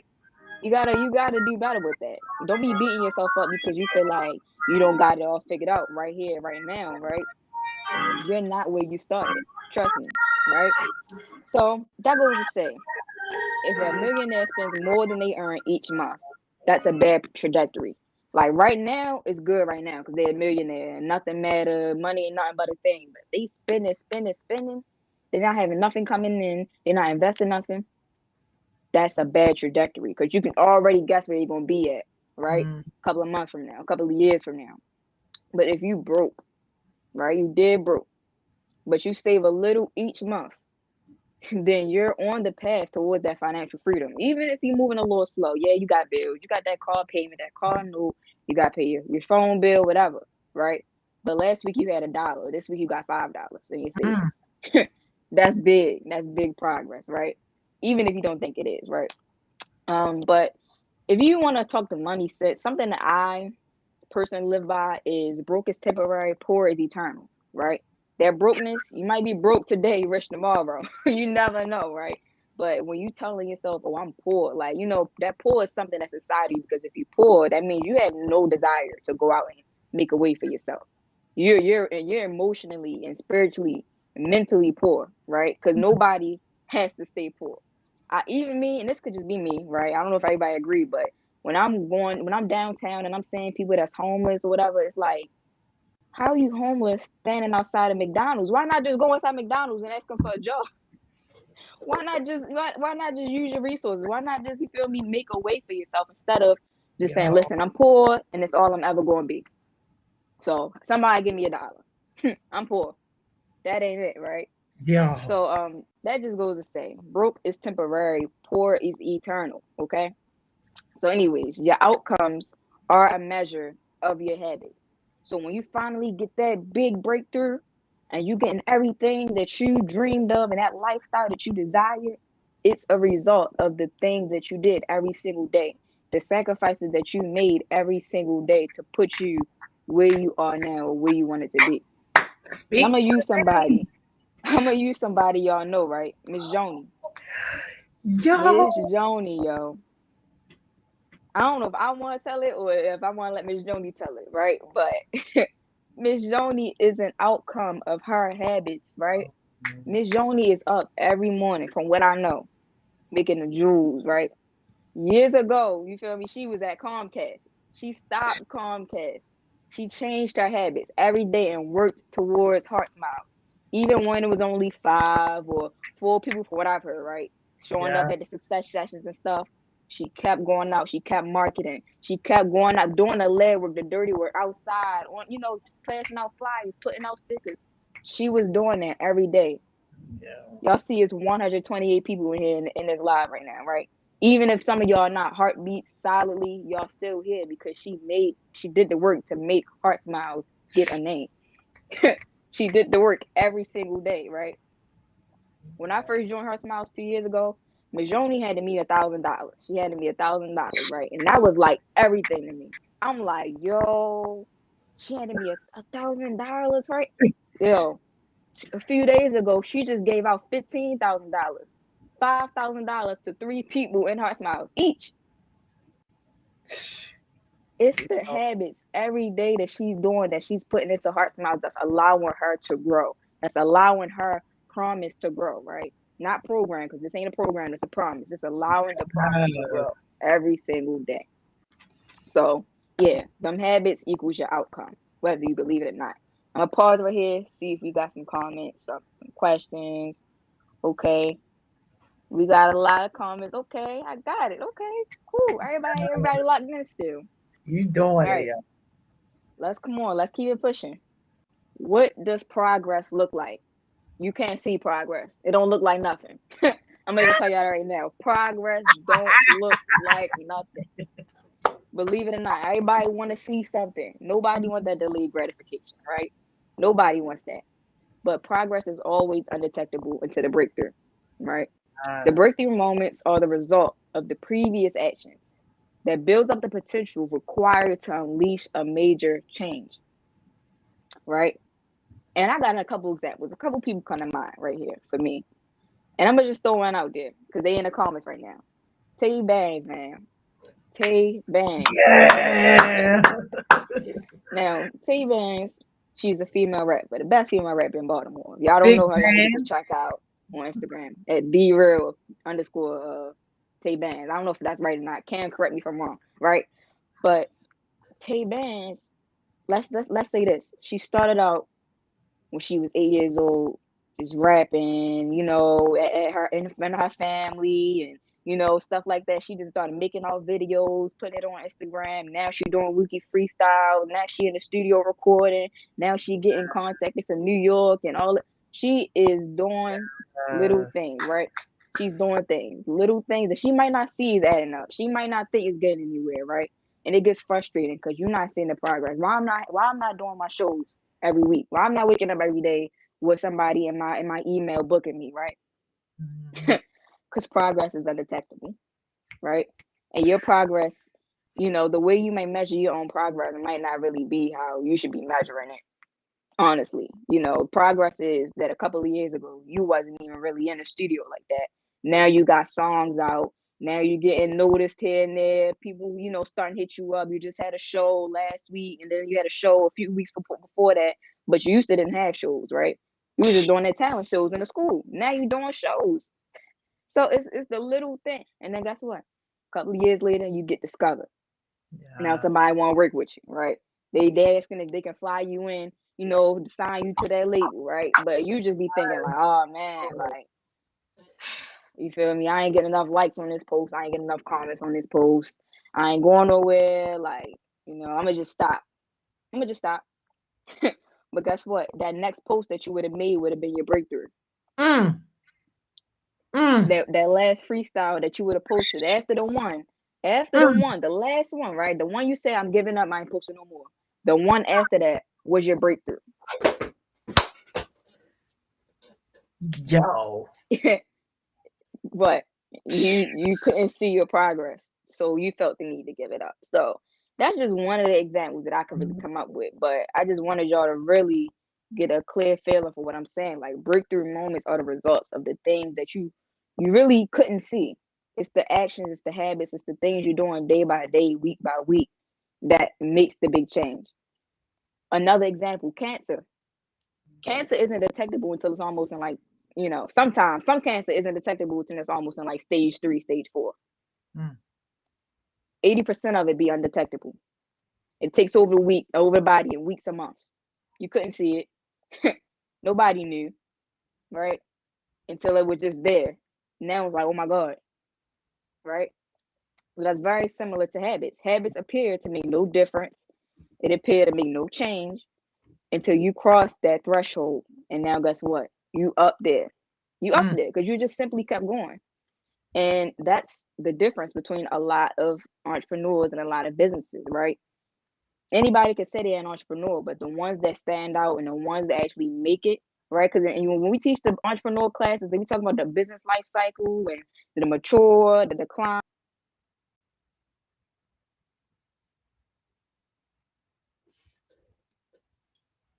Y'all, did she go out for y'all? Or was it just me? We gotta get back. I can't hear you. Can y'all hear? No, no, no. This is too great.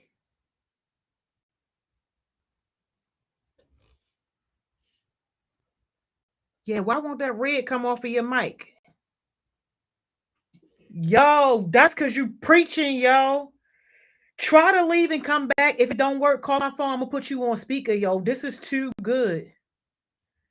Oh my God.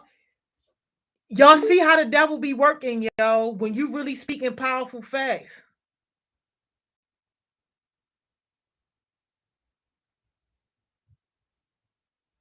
It's still red on your microphone.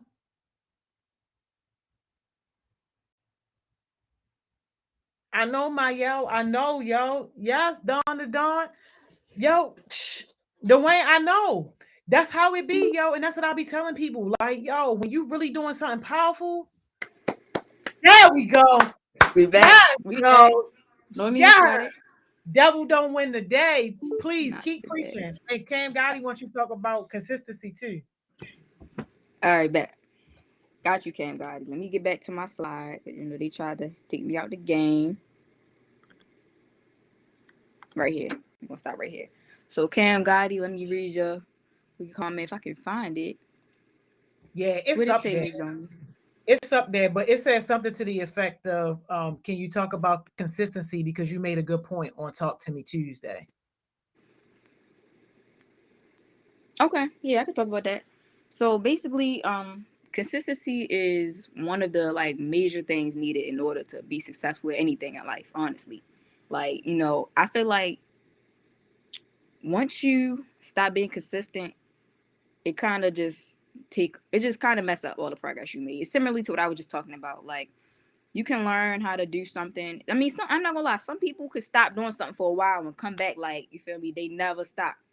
But a lot of the times, like, when you stop doing something, you stop playing. Like, you ever heard the quote, use it or lose it? It's kind of like that. You feel me? Yep. Like, if you got a certain talent and you go all in, you practicing it every day or every week, you doing what you got to do, you good. But once you stop and you start, like, you feel me, getting into other things and you stop putting energy, effort, and stop practicing and getting better and better, doing that 1% thing every single day, it's either you're going to stay where you at or you're just going to decline. You're just gonna go down altogether. So consistency when it comes to anything that you really are serious at is really like top tier. Like, you really gotta really feel me, put that consistency in and that work in.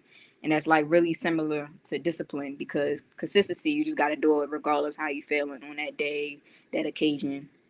So yeah. I hope I touched on that. I appreciate you, Marari. I appreciate that. But Kayla said, that's my problem. I'm not consistent with my business and I keep having to restart. That will get you, Kayla. That will get you. I have plenty of stories, plenty of businesses, plenty of ideas that I just never did because I wasn't consistent. Who knows? Like, who knows where I could be right now? But I just never was consistent, never really took the time out to do it every day. I love you back, Dawn. Tay Bang said I gotta get back in my mode. Please do. This session got her thinking hard. Absolutely, absolutely. I hope it got everybody thinking hard, because everybody need to hear this, including myself, for real. All right, let's move on to the next slide. Why aren't people as successful as they want to be? Now, this touched back on what we touched on earlier, right? When somebody was like, yeah, even if I'm not seeing my progress, da da da da. It's because there is something called the valley of disappointment. So, really, we expect to make progress in a linear fashion. We just think, listen, A, B, C, D, E. successful.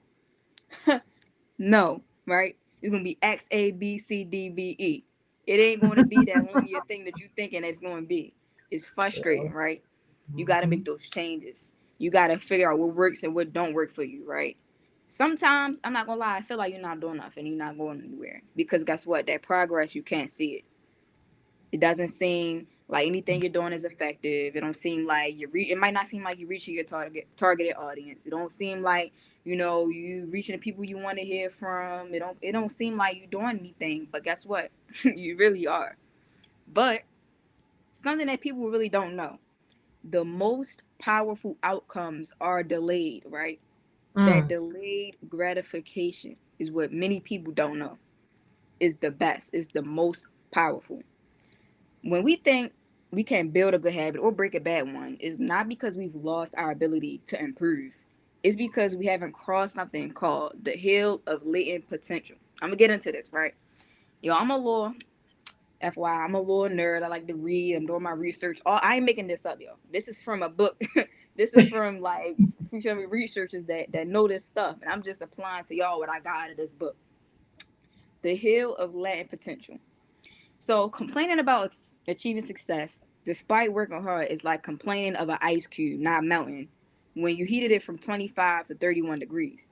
Your work is not being wasted, it's being stored. The breakthrough happens at the 32 degrees, right? Back to what I just said. Talking about Tay Bass, right? That last post that she would have made after the one she gave up on would have been her breakthrough to success. I Your hope work not Amaya being on wasted. here. Because I'll be telling her the same. I hope Amaya on. It's so many people that need to be hearing this message right now, yo. Listen, your work ain't being wasted. It's being stored, right? When Tay Banks finally get that record deal and whoever come to her at Meek Mill say, listen, I'm signing you. This what it is. They're gonna be like, all right, let me see your freestyles. Guess what? She gonna have to go back to them weeks worth of freestyles that she thought nobody was listening to, that she thought nobody was listening. She gonna be Yeah. watched. Oh, that's hard. Yo, that's hard. That's hard. She thinking ain't nobody saying it. She thinking this ain't worth nothing. She thinking nobody care. Whole time it's just being stored. It's being documented. The progress is being documented, right? So when you break through the hill of latent potential, people are going to call it an overnight success, y'all. People, please believe me, people are going to call it an overnight success. They're going to think, oh my God, like you did not, deserve to, become this big thing overnight. Like how this happen? How you do this? What? Like, you ain't been doing no work. How you get this? Right? Nobody's seen those blood, sweat, and tears that you've been putting in for the last couple of months, and the staying up late at night, and the doubting yourself, and the frustration. Nobody gonna see none of that. Nobody gonna see it. They're gonna see the success. They're gonna see the results that's coming out of your work, your hard work, your blood, sweat, and tears. That's all they seeing. Yo, how you get that? That's man, whatever. Yo, my time gonna be right now. Nah, that's your time right there. That's your time. It's your time to shine. Cause all that effort, all those habits, those 1% changes every day that you submitting and that you doing for your goals, for your bigger picture, contributed to your breakthrough. Can I get an amen? Say no. Amen. Yo, I need some water. you preaching my life right now, Sid. You preaching my life. Yo, people that wasn't there day one or wasn't there when I had $0, yo, that exactly be their attitude. Like they think it just came overnight. And I'm like, no, yo, this is work. You're seeing the result of sleepless nights, of no vacation, of no personal time. My mother was even saying last week, she was on the phone talking to one of my aunts or something, talking about something. Yeah, Joni watch TV now. Like, because I be having the news on. Because my mom she not used to seeing no TVs in my house. I didn't have no. When I started Heart Smiles, I got rid of all that. It wasn't no TV, no none of that. Like, and she like, yeah, Yeah. Joe watch TV now. Yo, Yeah.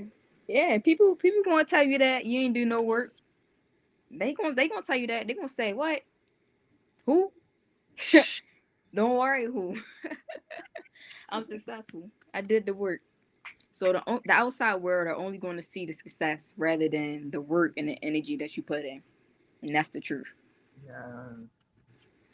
All right, y'all, because I know we got a little bit of time left. I need her to try to put y'all on real quick. So this is a visual representation of the hill of latent potential, right? So right here on this axis, and I ain't gonna lie, I'm not good at math, so I don't know if this is the X or Y axis, but let's call it the X axis, right? This is the X axis, right? This is the results, right? This is how you measure in the results. Right here, the Y axis, this is the time. This is how much time you got. This is how you think progress should look. Look, this the linear. Go straight up. Yep, A, B, C, D, E. This curvy one right here that's going up, this is what actually happens. And I ain't gonna lie, it don't even look like this, y'all. It really look like this. That's what it really look like. Like, it should be looping. This is, they trying to be nice. They trying to spare y'all right here. But their progress, like that. And you see this little stuff right here? The space between what you think should happen and what actually happens? That's the valley of disappointment. That's where people don't make it out of. People don't make it out of here. This is where people give up. In this space right here. Because guess what? What they think should happen isn't happening. They done posted 5 freestyles and nobody signed them yet. So they're giving up. They ain't doing nothing else. They finding a new hobby to get into and something else to work on because that other one, it didn't work quick enough for them. So they stuck in a valley of disappointment. They disappointed in themselves. So that's what the valley of latent potential looks like. Please don't get stuck in a disappointment. Don't get stuck there. Progress is not linear. It takes you all over the place. Long story short, right? Hope y'all see what I'm saying. Hope y'all picking up what I'm putting down. Oh my God. Last but not least, building good habits and breaking bad ones. And I made sure I was real specific for y'all because we done talked about all this good stuff. Y'all probably like, how am I going to do all this? I can't just change everything. Listen, I'm gonna put you on. This is how you do it right here. Breaking a bad habit. Make it invisible, y'all. Step 1. Make it invisible. Hope y'all writing y'all notes, taking y'all screenshots. Y'all need to make it invisible. Because with somebody, I didn't get to break down habits and how they form, but habits are formed off of cue, craving, response, and reward. Everything you do has those 4 things. When you wake up in the morning and your alarm clock going off, that's a cue for you. You shutting off your alarm clock, but guess what? The very next thing you're doing, swiping on Instagram, because that sound in your brain automatically makes you like check your phone. That's the cue. The craving is like, oh my God, like who texted me overnight while I was asleep? Who was doing that? You know, like what's going on? I need to be caught up. That's the craving. The response, you know, okay, I got it. You know, I've been seeing everything that had to be seen. Cool, you feel me? I feel better now. The reward is that adrenaline that was rushing is gone. I feel relaxed. My anxiety is gone. You feel me? I don't feel the need to reply to anybody anymore. Like I'm good. Like I got the reward. I feel better now, right? But if you want to break these bad habits, you need to make it invisible. Number 1. So I made an example. Say your goal is trying to eat healthy to lose weight. Make it invisible. You're throwing away all the junk food in your house. You know, your weight is getting really bad. When I say weight, I don't mean a little chubby, I mean morbidly obese, like causing health issues and stuff. So, you know, if you're a little chubby, like don't think I'm talking about you because I'm not. I'm talking about health issues. You need to eat healthy to lose weight. You're throwing away the junk food in your home because you need to make it invisible. You can't even see it because you don't even want to be cued. Like, you know, every time you see a bag of chips, you just want to go open it and eat it. It's none around you. There's nothing for you to cue. Number 2, make it unattractive, right? You remember how sluggish and tired you feel after eating the junk food and the healthy food, right? It's unattractive. It made my stomach hurt last time. Like, what else isn't here to eat? It's unattractive. Make it difficult. You know, you really want to get your junk food. You want to get dressed, get in the car, drive, find it, stand in line, and do it. And I ain't gonna lie, sometimes you might go that far. If the craving is big enough, you might go that far. But that's where the discipline come in. What is the bigger picture? Is right now worth the bigger picture? No. Last but not least, make it unsatisfying. You taking a before and after picture, or you know, pictures throughout your weight loss journey. You seeing like how much you're going down. You know that if you start eating this again, you're gonna go back up, and your progress is gonna go away. That 1% that you've been doing every day is gonna keep chipping down. That's not satisfying. That's frustrating. So guess what you do? You go in the kitchen and you find you some healthy food, a healthy snack to make. Boom, that bad habit gone, right? But if you want to build a new habit, a good habit, this is what you got to do. Number one, make it obvious, right? An example, if you want to do journaling more and work more on taking care of yourself, if you try I to hate make I it got cut obvious, you off, Sid. you said you got to 40, cut me off. 40 seconds, yo. I hate that All I right, got all right, cut you. Yeah, we right all it right. out time. 40 seconds.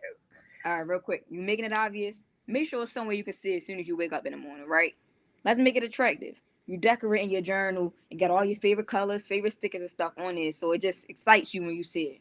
Number three, you making it easy. You're not trying to put too much on yourself about what exactly it is you need to write on. You just journal whatever comes to mind every morning. Number four, make it satisfying. You know that after you journal, you feel clear, you feel free, and your mind is clear for the day. It's satisfying. So, yeah, y'all, success is the product of daily habits, not once in a lifetime transformations. Make that 1% change every single day to contribute to the bigger picture in your version of success. All right, cool. I'm done. Yes, yo. That was your jewel, T? That was my jewel. Yo, you dropped that. Yo, if y'all want more, talk to me Tuesday. Y'all need to make sure y'all on with Sid, yo, because this is what she do. Thank you, Sid. This was amazing. Not that I expected anything less. This was absolutely amazing and right on time. So thank you, thank you, thank you, thank you. Thank you for having me. Team Pulses are here. Come in the chat. See y'all. See you, Sid. Yo, wasn't that the bomb, yo? Wasn't that? Didn't I tell y'all she was gonna bring all the heat, yo? What a way to end Mission Monday. Now you on a mission. Now you gotta go and create those atomic good habits, yo. I hope somebody had a great day at work today, yo. I hope that somebody feels themselves getting more committed to success, your version of success. Y'all already know what I'm about to say, yo. Go be productive. Go be productive. It's still plenty of daylight outside. And I know we ending it here, but this shouldn't be ending your day, yo. This should be starting your day. This is the time where you say, all right, we done got this good information. We done had some good chat, some good talk. Now it's time to do something. If all you're doing is thinking about it and talking about it all day long, yo, your version of success is just going to be sitting right there getting cold. Nah, yo, this is where you go, you be productive, and you actually start taking action towards your version of success. Start working on your goals. It's going to be so many things that want your attention.